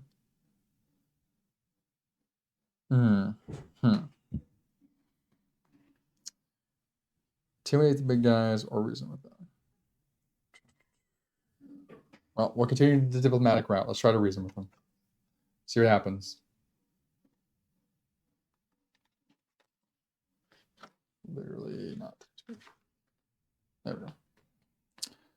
Listen to me. We don't have much time. I'm begging you. The whole floor is about to collapse. You're scared of dying if you jump. Are you serious? If you keep wasting time, I can guarantee you'll never get out of here. Our best chance is if the 2 of you get to the other side, ready to catch us. So I have to do a mandatory check. I can only use 2 of the cards I pull, but I have to draw at least 2, and I need 2 stars. And it's for the speaking spell. For the speaking symbol. Which I don't have that card on me right now. So I can discard this to give me 2 symbols, which may help me for something. Can't use that guy. So I'm going to use 4. You need 2? And I can use 2 of them. But you need 2. And I need 2. Yep. There's 1. There's 2. There's 2 right there. 3, 4. Jesus. No. Okay, so I got 4 of the 2. Okay. Take a 49 card and a 52 card and return the dialogue book. And then, did you take the 49 out? Yep. Nice. Got it. All right. So 52 says. Anything blocked? Yes. Okay. Inspired by your speech, the prisoners composed themselves. There was no time for dawdling. Faced with the choice between waiting for death and gambling it all on survival, they have decided better to try and fail than to curl up and die. Selecting the 2 most agile members of the group, they leap across the void to the other side of the staircase. Nice. Luckily, the 2 lads narrowly make it across. You hold your breath as you watch them whisper about what to do next. After all, they could easily flee and save their own skins. Breathing a sigh of relief, you see them turn back and prepare to catch the next one jumps, including you. Nice. Okay, so I think our lesson learned in all of this is we should do everything on a thing before the map square. Potentially. That's what it's like. Like that one there gives you a benefit to here. Mm-hmm. And so it up there. Yeah, potentially. Okay, so I only have 3, so I need to do my recovery. Sucks. 1, 2. Well, hold on. 3. Don't do your recovery that way yet. Why? Wait, how much do you have left? I only have 3 cards. No, how much do you have left on your health? I went the wrong way. How much did you have? I was on 12. Oh, okay. Yeah, you can do it. I'm on 7. Okay. Yeah. I thought you were lower. No. Okay. So 1, 2, 3, 4. Oh, wrong way. That's 80.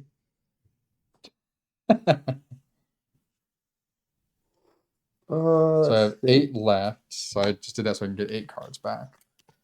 All right. I would love to do that, but I'm not gonna. Like, that's pretty damn difficult. Well, I mean, do you want to wait for me? I can. I guess I don't have anything that would really help. Oh, you have that though. The discard. Oh, you have to discard it. Yeah. Yeah. And you can't use my axe, so it's better for me to hold on to that to use with. No, the axe doesn't help because it's not the symbol. Like I have. If I did that. No, I have the hoe for that. Oh, I wasn't even talking about that there. But yeah. Oh, yeah, I'm gonna get that one. Because most likely this is gonna be a solid weapon or something. Potentially, yeah. So 3 and you need 3 stars. I mean, I just drew 4 cards and I have 4 stars, so it's doable. That's true. Let's do it. So we are gonna go for this one here. So I have to draw at least 3 cards. I need 3 stars or more.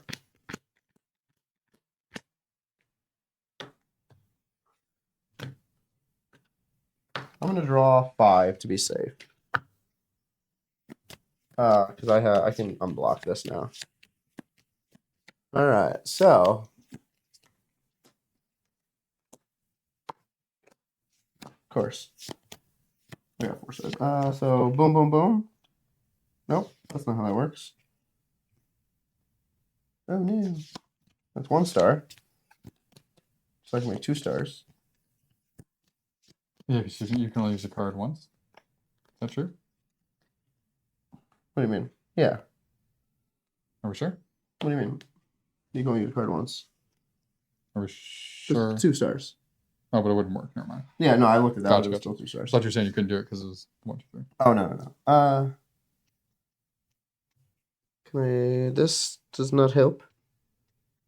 That does not help. All right, we fail. Yay, failure. So you have to keep 1. So I get to keep 1 of these in my hand.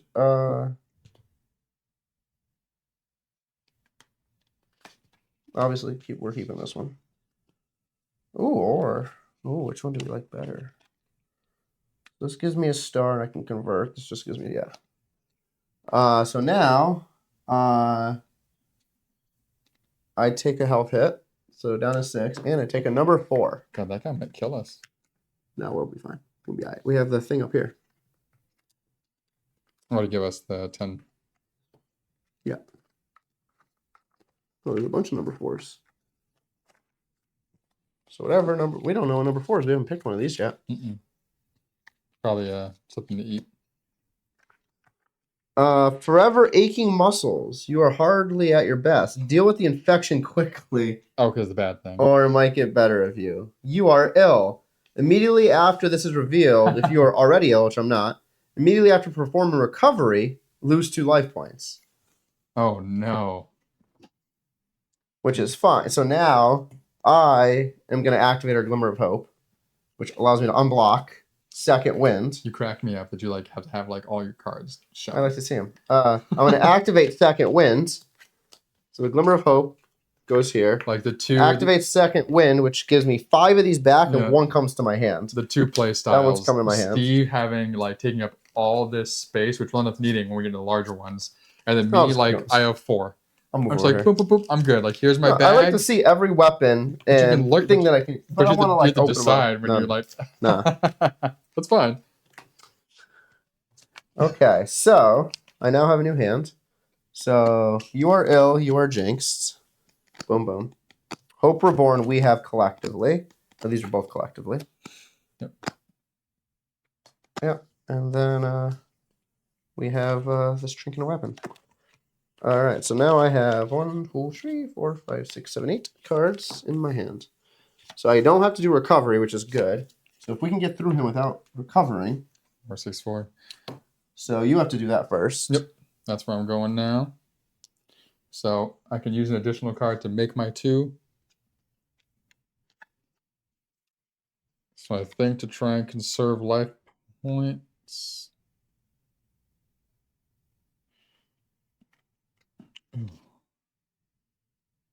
Choose 1 card from your discard pile and or action deck and add it to your hand. That may come in handy for him. Okay. All right, so I want to conserve my cards, so I'm going to take 3 cards and hope I have 2 stars on 3 Wait, hold on. cards. You don't need. Oh, you can use 3. Never mind. I read it backwards. I was thinking you used 1 less star, but no, you can use 3. Wow. And you failed. Wow. All halves. That is incredible. So you get a 3.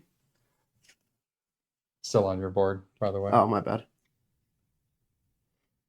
Literally pulled. Boom, boom, boom.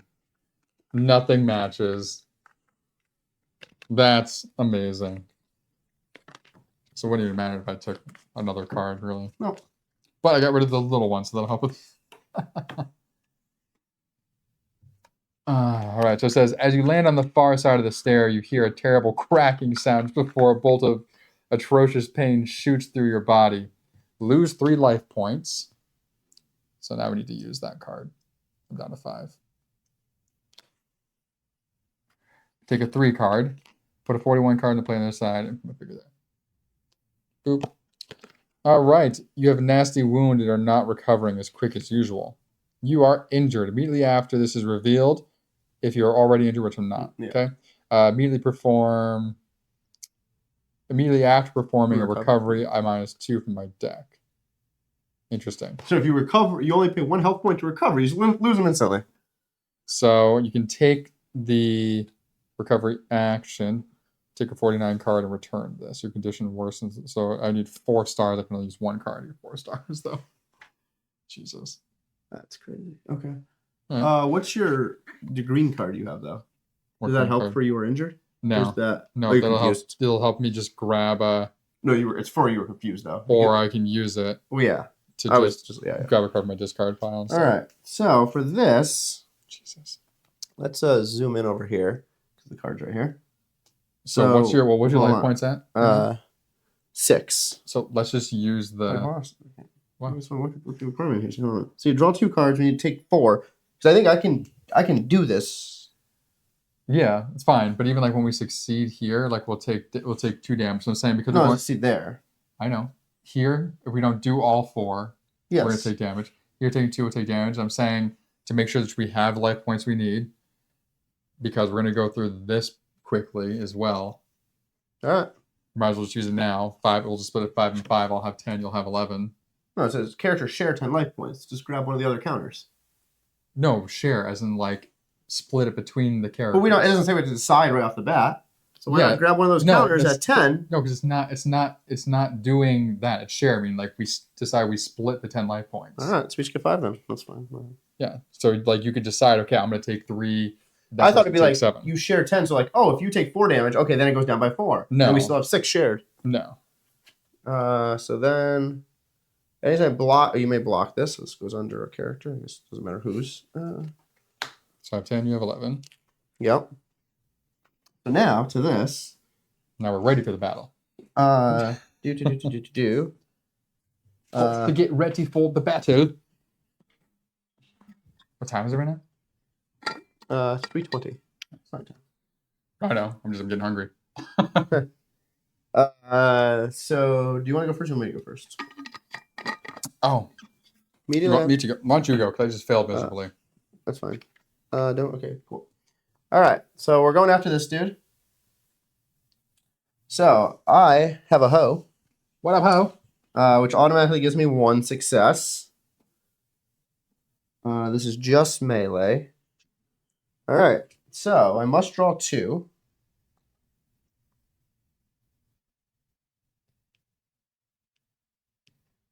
And you can only use 2. So it's automatically going to go down by 1. Yeah. I'm going to take 3 cards. So realistically, in 2 of your attempts, you could bop him down. 2. Nice. So 3. Determination. 4. 4. Okay. Cleared it. Nice. So determination. You get to keep 1 that you pulled. Yeah, determination goes out there though. Mm-hmm.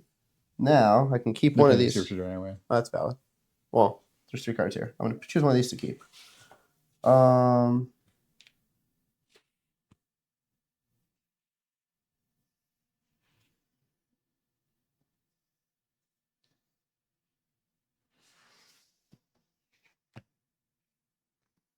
I'm going to choose improvise. So now for my hoe, I have to roll a die. Roll the 6, and I keep my hoe. Roll a die for your hoe.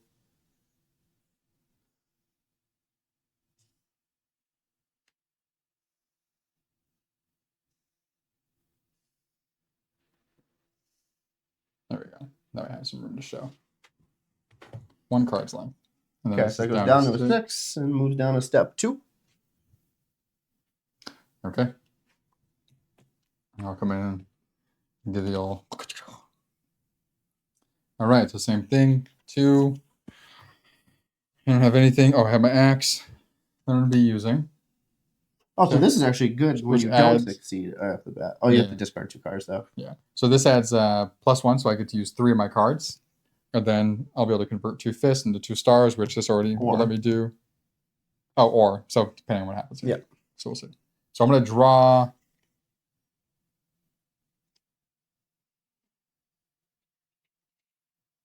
For there. I only have to get rid of 2. So I'm going to draw 3.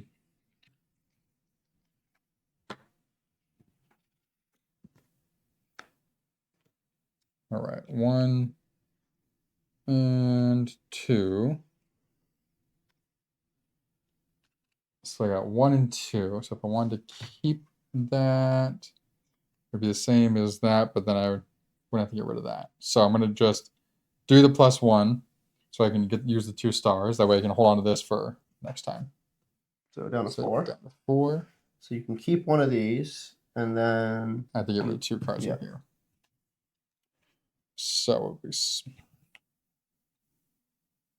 look at the top 3 cards and then rearrange them. That's probably the smartest one to keep right now.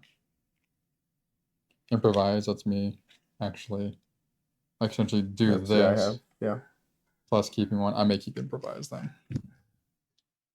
All right. So over to me then. I'm going to activate my hoe again. And I need to get rid of 2 cards from the top of my deck. So that'll give me 1 star. We need 4 total, so that's down to 3. Can't do this. I realized that after I drew this, I'm like, oh, I can't use this. Why? Because you need to have a card that has projectile on it. I don't have any projectile cards right now. You can't throw that hoe. New dance move, throw that hoe. So here's the so the question becomes, how many cards do you have left? I'm going to be using all 3 of mine on my next go. And then I'm going to have to use health points to pull cards back. So you're going to get, if you use the axe. And we're going to use this. Roll your die. I'm going to use this. You didn't roll your die. See if you even own an axe anymore. That's true. Here we go. 4. We're good. Okay. Yeah, so I'm keeping my axe. I'm going to use this paired with it, so I'll always get to use 3. And then I'm going to use this with it, which will give me 2. So that's it. I'm just thinking, if I pass this right now, that gives you 2. So you only need 2 more. There's a good chance I'll be able to get cards. 2 on 3 cards. Yeah. That's the idea. Because you can use all 3 with that. Exactly. Okay. That's why I kept that one. So I'm going to draw all 5 then. And that's why I put 1 back. Because I was like, okay, I'll have. Yeah, so I'm going to draw all 5 of my cards. Let's go. So I need 3 stars. Can you use all of them? No, I can use 3 of them. You can use 3 of them also. Okay, so you're doing all 5. To get on 3, you're trying to get 3 stars. Okay. Hail There's Mary. half a star. Hail Mary. There's half a star in the wrong direction. There's a star and a half. With the half in the wrong direction. There's a half. 2. Come on. Right there we go. There it is. 3. Boom, boom, boom. So 1. Doesn't quite kill it. So, yeah, it does. 4. We have. Oh, because you have that too. Amazing. 1, 2, 3. Boom, boom, boom. So Teamwork. That's going to kill. The only time Steve and I have successfully worked as a team in a co-op game. So I use improvise. Nice. So that gets discarded. I don't pull any of these back. So I take 2 damage. That's fine. Down to 9. Oh, that actually fucks me a little bit. Why? This is back to 1. That's fine. So I'll still pull 3. Hold on. Now I need to roll my die for my hoe. And I roll a 3. All right. I keep my hoe. Here we go. Discard that. Okay. Okay. Pulling all 3. Using my axe, obviously. So it's going to give you 2 on. Yeah, give you 2 automatically. Potentially. All right. Boom, so boom. 1 and 2. Yeah. So you. Boom. There you Cool. go. And then I don't need to use. You Actually, I do need to that. use this so that way I can do the +1. And then I also. So I'm using Improvise, which will give me +1, and I'll get to keep one of my cards. And then I have to also use Jack of all trades, so I can get 2 question marks, which will in turn be my 2 fists to give me 2 points. So 1, 2, 3, 4. Done. That's gone. I get to keep one of these cards that I play down. So let's figure that out first. Drop your guard. That +1 is pretty valuable.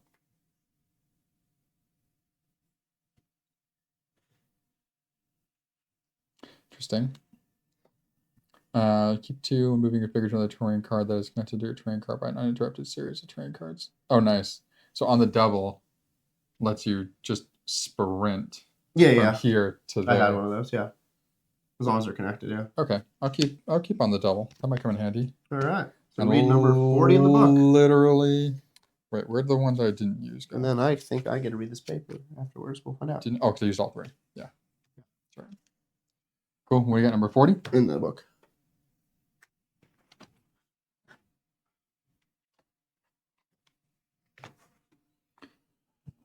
The tree recoils, folding up its long, gnarled branches into a sort of protective cocoon.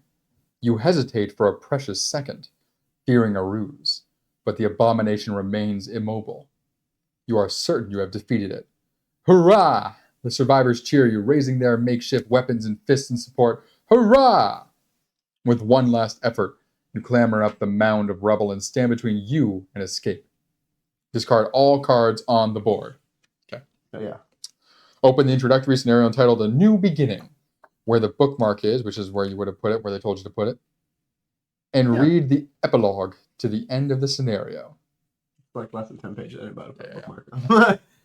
Okay, so this concludes. So the whole board here will get cleared off. Oh man, that's fun. No, don't read it yet. What? No, hold on. Before you finish, I just wanted to go over because I'm cleaning up the cards. That 32 card. Like, I like that, okay, to figure out what those other 2 things were, you have to go back and, like, replay it. Yeah, because these are not which in is play. Fun. And then whatever would have happened for actually doing this successfully as well. Grab a card. I'm assuming the card 350 is, like, a weapon or something. Yeah, but that's fun. I like the new thing. So the monsters and, like, fighting those monsters is brand new to 7th Citadel. Oh, interesting. Yeah. We don't put these back in the deck yet. These I do, but... No, these say discard right now. Is it discard the board or clear the board? Discard the board. Oh, okay. But discard. That just means it goes here, and then that's about right. Okay. Again, yeah. So let's go for it. I'm just gonna look for numbers on here, which doesn't matter now. But yeah. So we are going to read the conclusion of the introductory scenario called "A New Beginning." All right. So it says, conclusion: you may not take any actions until the game invites you to do so. You emerge from the ruins of the Citadel, leading a small group of haggard survivors. For the first time in as long as you can remember, you are able to see across a desolate land stretching beyond the wall of the Citadel. Oh, fuck. You missed that. 33. Yeah. You missed it. That was on your side. Behind you, your cell phone collapses with a deafening crash. Dusty and ghost white, the last of the prisoners emerge from the Citadel. You have no idea what awaits in the world before you. But whatever it is, you will face it in freedom. Over the last few hours following your escape, you have regained your strength. When you awoke from sleep, a multitude of emaciated faces look at you. Emancipated faces. bunch of kids. Hopefully, as if expecting you to take charge. I love how you said, it's probably going to be obvious. It's pretty obvious. Well, when it's right here, it's like... It's not. It's just in the shadow distance, corner. but like once you pick it up and you're like looking, you're like, oh, there it is, right there. So here we go. If you have an unconscious player, they gain a life point and regain consciousness. We don't. Each player return any cards that say temporary or weakness. Get out of here with that. Oh, that was a temporary. There was a weakness too, though. I know. I'm just saying. Discard your hand. Unblock all cards that are blocked. I assume and also discard. No, unblock. Oh, sorry. Unblock hand cards and discard your hand. No, so discard your hand. Yes. Yeah, did that. Unblock hand cards and the ones with the satchel. Not this. That's the satchel. No, it's not. That's no. That's sorry. I mean this symbol. Yeah. is what I'm talking Oh, about. the bag. The bag. So if it has a hand symbol or a bag, discard it. Got it. So my hand got discarded. Unblock. Shuffle the cards from their discard pile back into the deck. So this will all get shuffled back in your deck. Gazing out beyond the crowd of survivors, you notice that the sky is clear. The clouds of dust that usually betray the actions of the burrow seem to have disappeared. Could it be that the conflict has reached a turning point? If so, the surrounding land should be safe enough for you to explore and search for some answers. However, it would be suicide to set off without preparation or equipment. You need to get organized. Clearing your throat, you prepare to speak to the crowd, but nothing comes out. Who are you to command these people? So here we go. So state of play. Pretty sure I did a great job commanding these people to get them to help us across that ravine, but whatever. You're going to kill half of them. What? You killed 4 people! I didn't kill 4 people. You threw 2 off a cliff and you smashed 2 Okay, one I dropped. You killed them. The other one I Spartan kicked. I think, by definition, they're still dead. The other one that was like a giant, I'm pretty sure, was imprisoning that one guy. And he was going to die anyway. So I did a courtesy to 2. Sure. 2 of them were good because one guy was infected, so 2 were good. 1 was accidental, and the 2 were accidental. So state of play. Take a blank Citadel leaflet. On the community page, name your community, write down your players. We already did that. We did that. Our community name is B&B. If you have an objective card, that is the objective number 2, return it. Otherwise, which we don't have an objective number 2. I don't. Do you have an objective number 2? No, I don't think. No, mine. No, don't know. Mine's a 50. That's also not an objective card. Well, mine so is. It's probably a card that... It says an objective satchel card. Oh, it doesn't say the word objective on it. Like this one says quest. Okay, never mind. Return it. If you others okay, otherwise read number 22. On the book? Yep. So nothing else on here except for name your community and stuff. And now it says read number 22. Yeah, but hold on, before you do that, I'm just gonna rally off these. So if you have a Walda card, we don't. If your character has the unconscious Taja, return it and read. Otherwise, provided you already banished Taja, banish an 11 card from the past or the adventure deck without revealing it. All right, so let's check the past. Did you banish an 11 card? Wait, did you banish her? Oh yeah, she did. Well, it says otherwise, provided you haven't already banished her, then banish her. Okay. I'm pretty sure that she's... If she's in the banish section, then we don't do anything. Oh, she's probably not. She's probably in here also. So then we have to banish an 11. Or 11 if it's already in there. That's her. Oh, that is. Okay, so banish her. Just dropped her off a cliff. All right, hold on. Before you keep reading, because there's stuff that says... That's why you saw Taja. Yeah. Okay, cool. Okay. A group of prisoners lifts you up and carries you in triumph. You have saved many lives by defeating the tree. Not only will the prisoners sing of your epic battle, but they will be invaluable in helping you set up a camp on the outskirts of the Citadel. That's what that big thing is, our camp we're building. All right, so it says +1 barrel, +1 armor, and take 199 card. So here's a 99. 99 is... Oh, sweet. We already knew what that was. I don't know why I shuffled them all. What is it? Another Hope Reborn. Nice. So that'll just go into our stack here. So we got a production and we got a defense. Nice. The prisoner, if it's available, banish a 439 from the adventure deck. It is available because we didn't touch this deep. 439. I have a pen. Without redoing. Redo it. Okay. We're not going to use these things. Yeah, there's 5 of them. So this gets banished without revealing it. If you have an objective card that's number 1, return it. We don't have number 1 either. We don't have any objective cards. Okay. So, continuing on. 1 season has passed. Under destroyed canvases piled up against the rampart in the gutted alcoves, the survivors approach their breaking point. Torn apart by tension and hunger, you have no choice but to present them. Present. Come on, we're having troubles today with words and reading. Every day. With a project full of promise, something to occupy their hands and minds, and above all, fill their bellies. With the help of a couple of bullocks and a cart that survived the collapse, you are able to gather the materials needed to make a makeshift camp. Right in the middle of the sacred grove, you begin planting a vegetable garden that soon provides an abundance of fruits and vegetables. That bothers the hell out of me. You planted a vegetable garden and it grew fruits and vegetables. No, it didn't. It's a vegetable garden, it grew vegetables. And you put a fruit garden. Planted a garden and grew fruits and vegetables. It should be just a garden, yeah. But it says you planted a vegetable garden and it grew fruits and vegetables. The things that annoy us here. With sweet irony, as the necro-druids have forbidden their consumption. Sowing, building, not a day passes without you and your people being consumed by this vast undertaking. Check 2 production boxes. Check 2 boxes on the building page. So 2 productions. So +2 it says? Yep.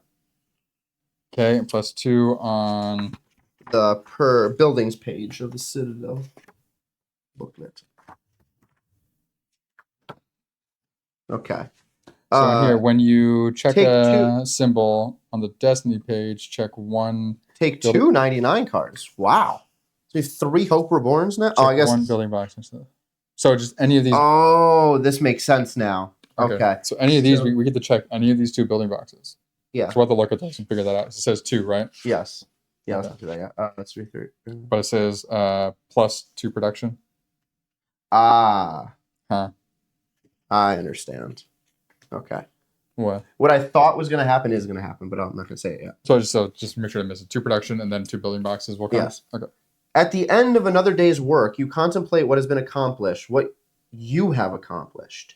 The dwellings extend well beyond the Citadel's walls. Soon the common room will be filled with lively conversations and laughter. All of this in a little less than a cycle. As the last rays of sunshine disappear, you have to face the reality that in spite of all you have achieved and the lives you have saved, this is a tenuous victory. Living like this, by scavenging the remains of your former prison, is not sustainable, but does not displease those held captive for too long to ever fully embrace freedom again. Your meager resources no longer meet the needs of your ever-expanding community, swollen by births and the arrival of too many refugees who lost their home in the reversal. One morning, Walton arrives at your tent with a broad smile. We found some ground shivers in the ruins of the Citadel. They enable us to venture into the collapsing lands. And if you give me time, I think I can even make some more.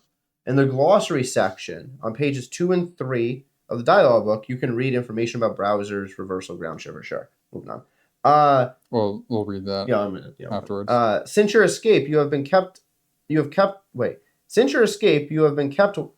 watch on the horizon, wondering about the reasons for such upheavals, pondering what lies beyond and what might emerge. You are drawn to the building standing out in nightfall and to the tiny light shimmering in the depths of the night. There is life out there, a world to be discovered and lifted from the rubble. Once again, you have provided the initiative by sending a small group of volunteers to scout the surrounding area. Your responsibilities in the camp forbid you from exposing yourself unnecessarily. And now, it's indecent. Take a 25 card. Soon, you will venture further than you have ever gone before, discovering the world's many mysteries and sleepy secrets. So 25, it says, the scouts return after a few days. We'll zoom it in over here. Flip this, slip it into the slot located in B3, and then read the dialogue whose numbers can be seen in the top left-hand corner. So we are not going to do that. Why? Because that starts chapter 1. We don't want to see the other side of that until we start chapter 1. It actually starts chapter 1? Yeah. How do you know? It says, now you're ready to set off again, and this has the dialogue of where to go next. Well, let me just I'll put it in here at least. Okay, B3. I don't even know. Yeah, there we go. So we're going to do one other thing, but we'll get to that in a second. Congratulations, you have completed the intro scenario. If you wish to start a new thread immediately, return all the cards in the past, choose the threat booklet, write down its title, and then return this introductory scenario. If you prefer to continue the adventure later, choose a threat, write down its scenario, and place the bookmark in the beginning. Take a 7 card and return this introduction scenario. So I think we can read this because it's going to be the 25 thing we'll read, but then when we start, those we don't want to read. Okay. So if you wish to start a new thread immediately, yeah, we do. Well, immediately meaning like next. So return all cards in the past. I'll take that deck. I'll put it in here afterwards. But choose which threat booklet we want to do. Are there? Write down its title, and then return this introduction. I think you want random. I didn't know if there was like It a doesn't say 1, 2, specific 3. level or not to go through. No, it just says choose one. Okay, so there's one other thing for this. Yes. Well, before you read that though, there's one other thing. What's that? That was the thing I was going to make. So it says for the Hope Reborn cards, automatically activate all 3. Which is this effect. Which is so check one symbol on the Destinies page. So we're going to do 3 Destiny symbols, 2 buildings. okay. 2 buildings, 3 Destinies. And then these automatically get blocked. So we'll do that in a moment. We'll do the Destinies, the buildings in a Oh, moment. you want to read that first then? Yeah. I figured that'd be. So let me just glance at this while you read that. Well, I mean, we're going to read it at the same time. So in there, it said to read this thing here. No, on the other side of that card it did. On the other side of the card, it did. Yeah. Sure, that's the one I'm saying. Scouts return after a few days bearing interest in the news. Flip this card, slip it into B3 of the world map, and then read the dialogue whose number can be seen atop the left-handed corner. Yeah. Okay. Cool. So putting that into this world map here on B3. Boom. And then we're going to read 25 from this dialogue book.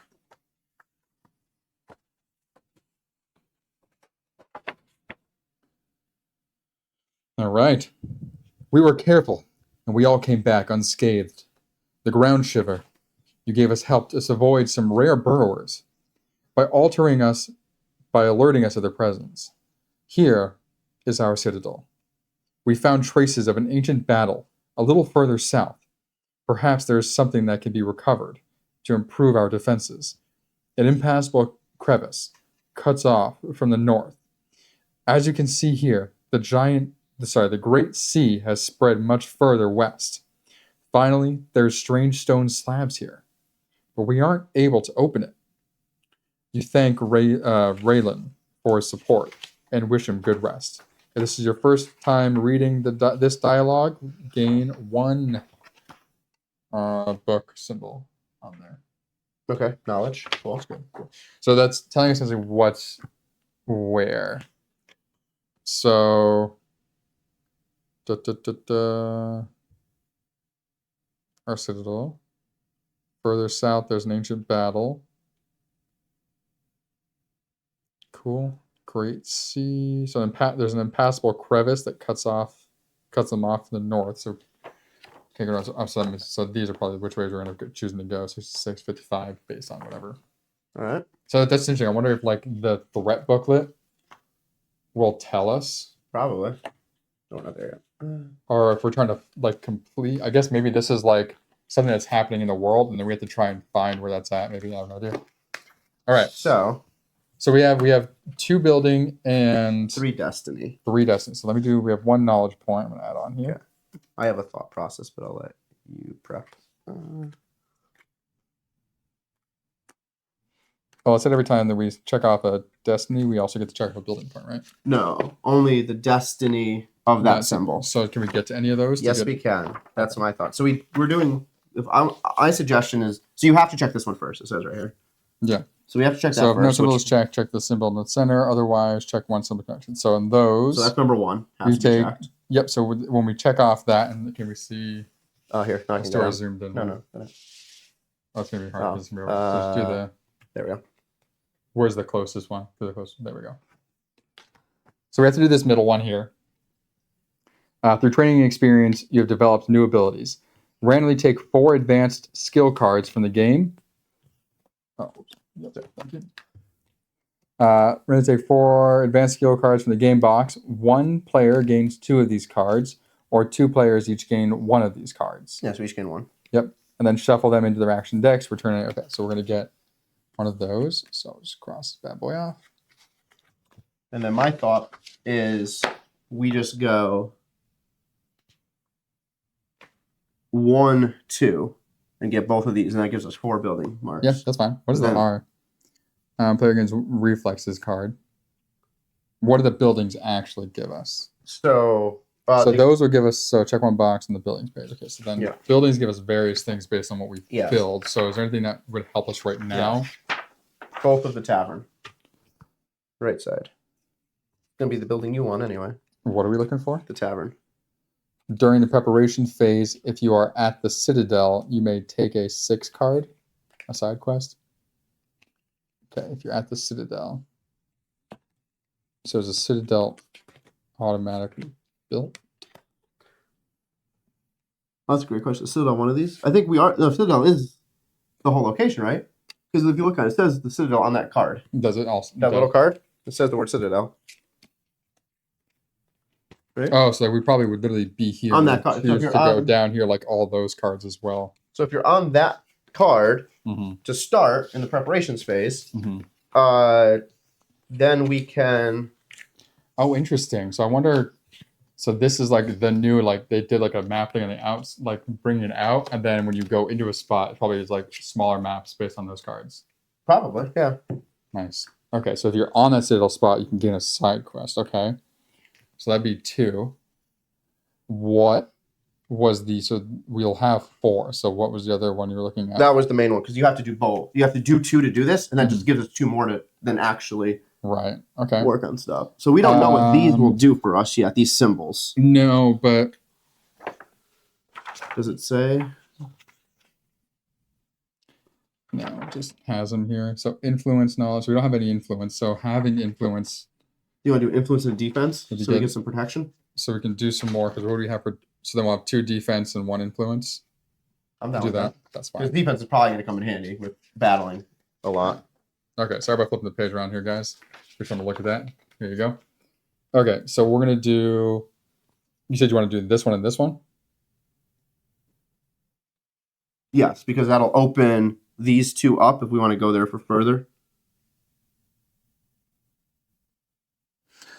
So I was trying to see like which they were like or that what one. These are because this allows us to the feather says take a card whose number is associated with a I like that. arrow on so the these card 2 then? and already on the world map. Insert it into the world map without flipping it. In the slot, the arrow bearing the number points to. Take a card whose number is associated with that arrow on the card that's already in the world map. Insert it into the world map without flipping it. In the slot, the arrow. Okay. Yeah, so let's do definitely that one to get us closer to that. And then let's do the one right above it because this will open this, which gives another card, yeah. Gives more. What is that cards. thing? Increase your boom, boom, or boom score by 2 on the community page. So this lets you go up by 2. Yeah, I don't think we need on to. any one of we those. already have access to it right there. Okay. But we don't have access to another one of those. That works for me. Okay. And that just allows us to check additional boxes on the side. Yeah, cool. All right, back to the building page. On the back side here. Yeah. So, we said we wanted to do the gallows and the watchtower, right? Defense and influence. So we're going to get the gallows here. During the preparation phase, we will have that, and we're watchtower. So this is the preparation phase right now that we're in.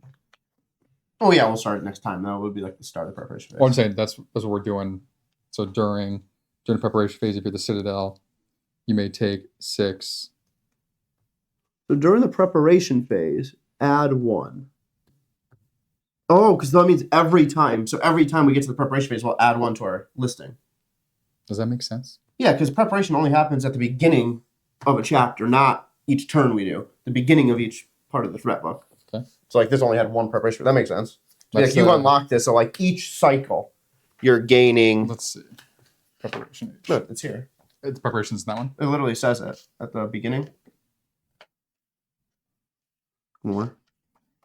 Like preparation phase is like starting this, and then you play out the whole scenario. Set all life point counters back to 0. That's just for this specific preparation phase. Yada. Each character then draws something. Because like, yeah. So preparation. For this scenario, the ground shiver level is. Oh, so that's what we're on. Like it probably is the ground shiver level, maybe. We didn't read what that is yet. No. Oh yeah, we need to go and read that too. Still. Ground shiver is level 3. Let's go for the hardest one. Oh, there's multiple preparation phases throughout each.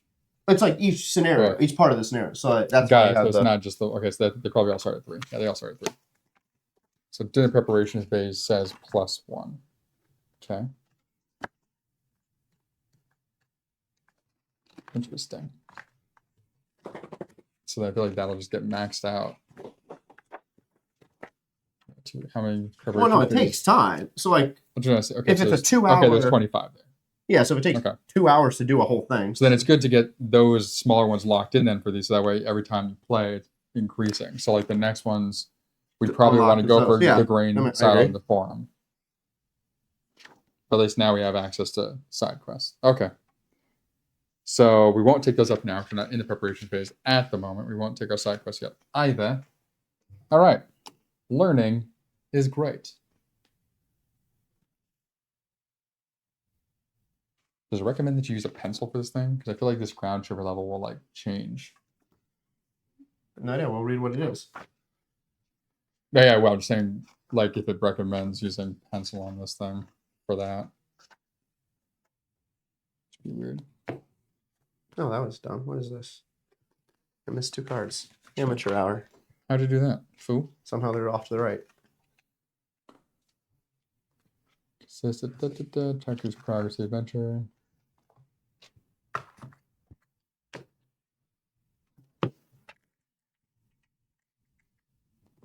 Where did it say that? I guess I wouldn't imagine. I assume the ground shiver level only goes. I have no idea.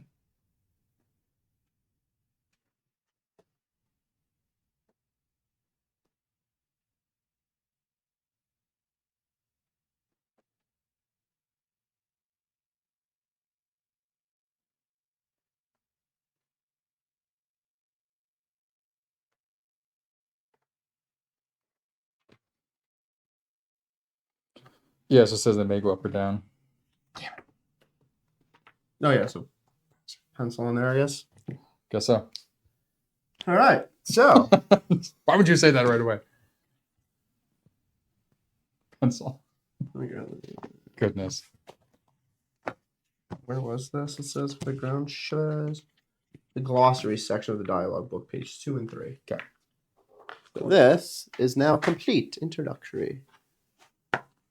Glossary section? Page 2 and 3, it says. We're looking for ground shivers? Yeah, right down there. Yeah. One of the first Negro Druid creations during sacrilegious ceremonies, the Druid Galahel of the Burning Bramble corrupted a pond lily with blood and the sound of incantations torn from the darkness. He named his creation Ground Shiver because it could detect the slightest vibrations in the environment and thus warn against the presence of burrowers.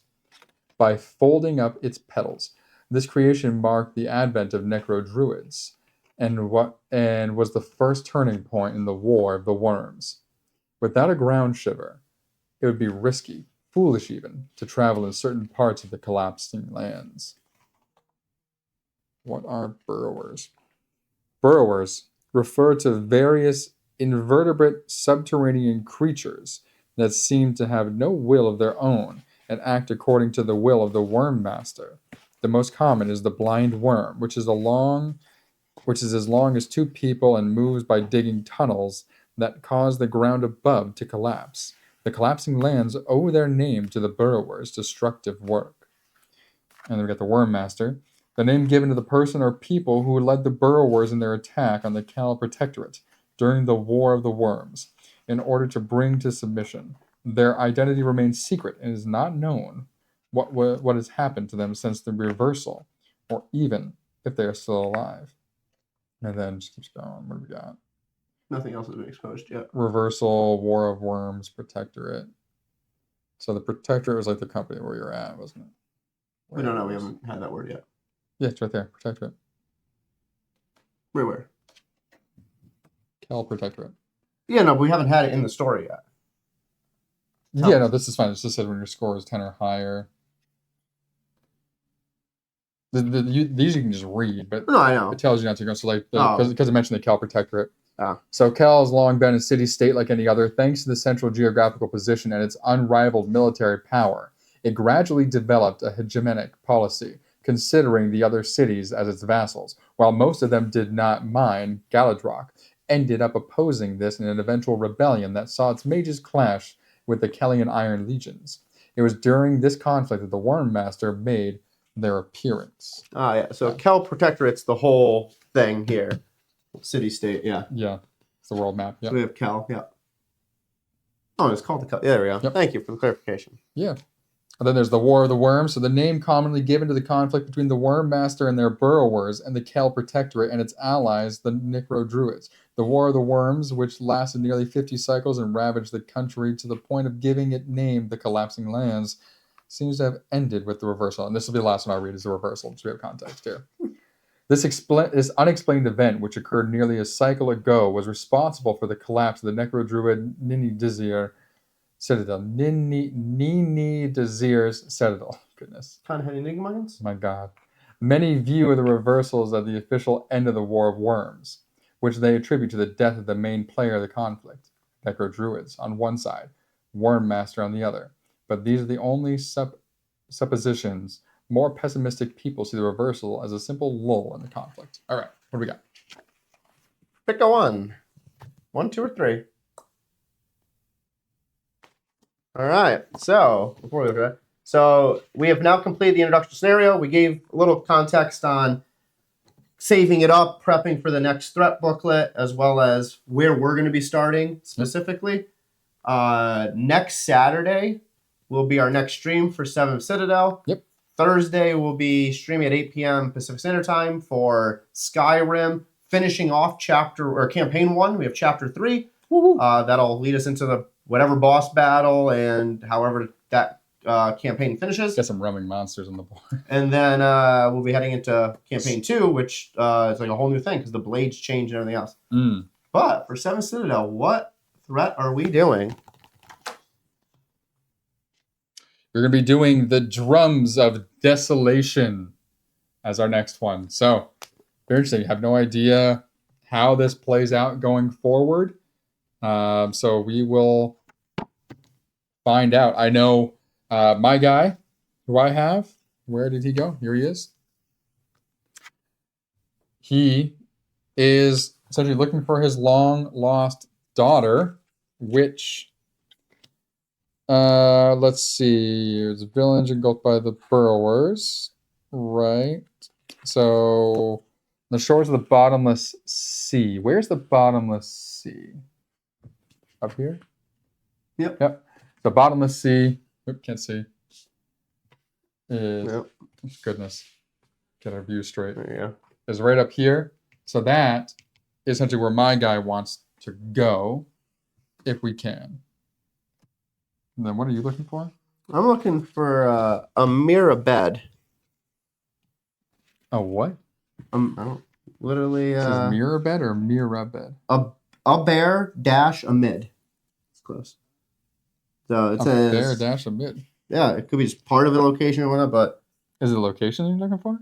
It says So it says your best hope is probably in a bear dash a mid, but that's where your chance. What are your chances of surviving? That's like the whole thing. Like they sent 50 through, and my guy was one of 3 that came out. Interesting. So we'll find out. Yeah, I have no idea where that would be. Clearly, there's not a big enough spot on here to call out. Barren lands, no. Yeah, well, all right. So yeah, definitely tune in next Saturday for Drums of Desolation as we go through doing that. I'm excited to see what's going to happen like with this world map piece to it. Definitely very different than 7th Continent. Hopefully we can find some health because I have 10 health currently. I have a German amount left. Of no. What? No in German left. 9. Oh, what? My goodness. But thank you for joining us here at Bald and Board Games. I'm Bald. I'm bored. We'll see you at the table.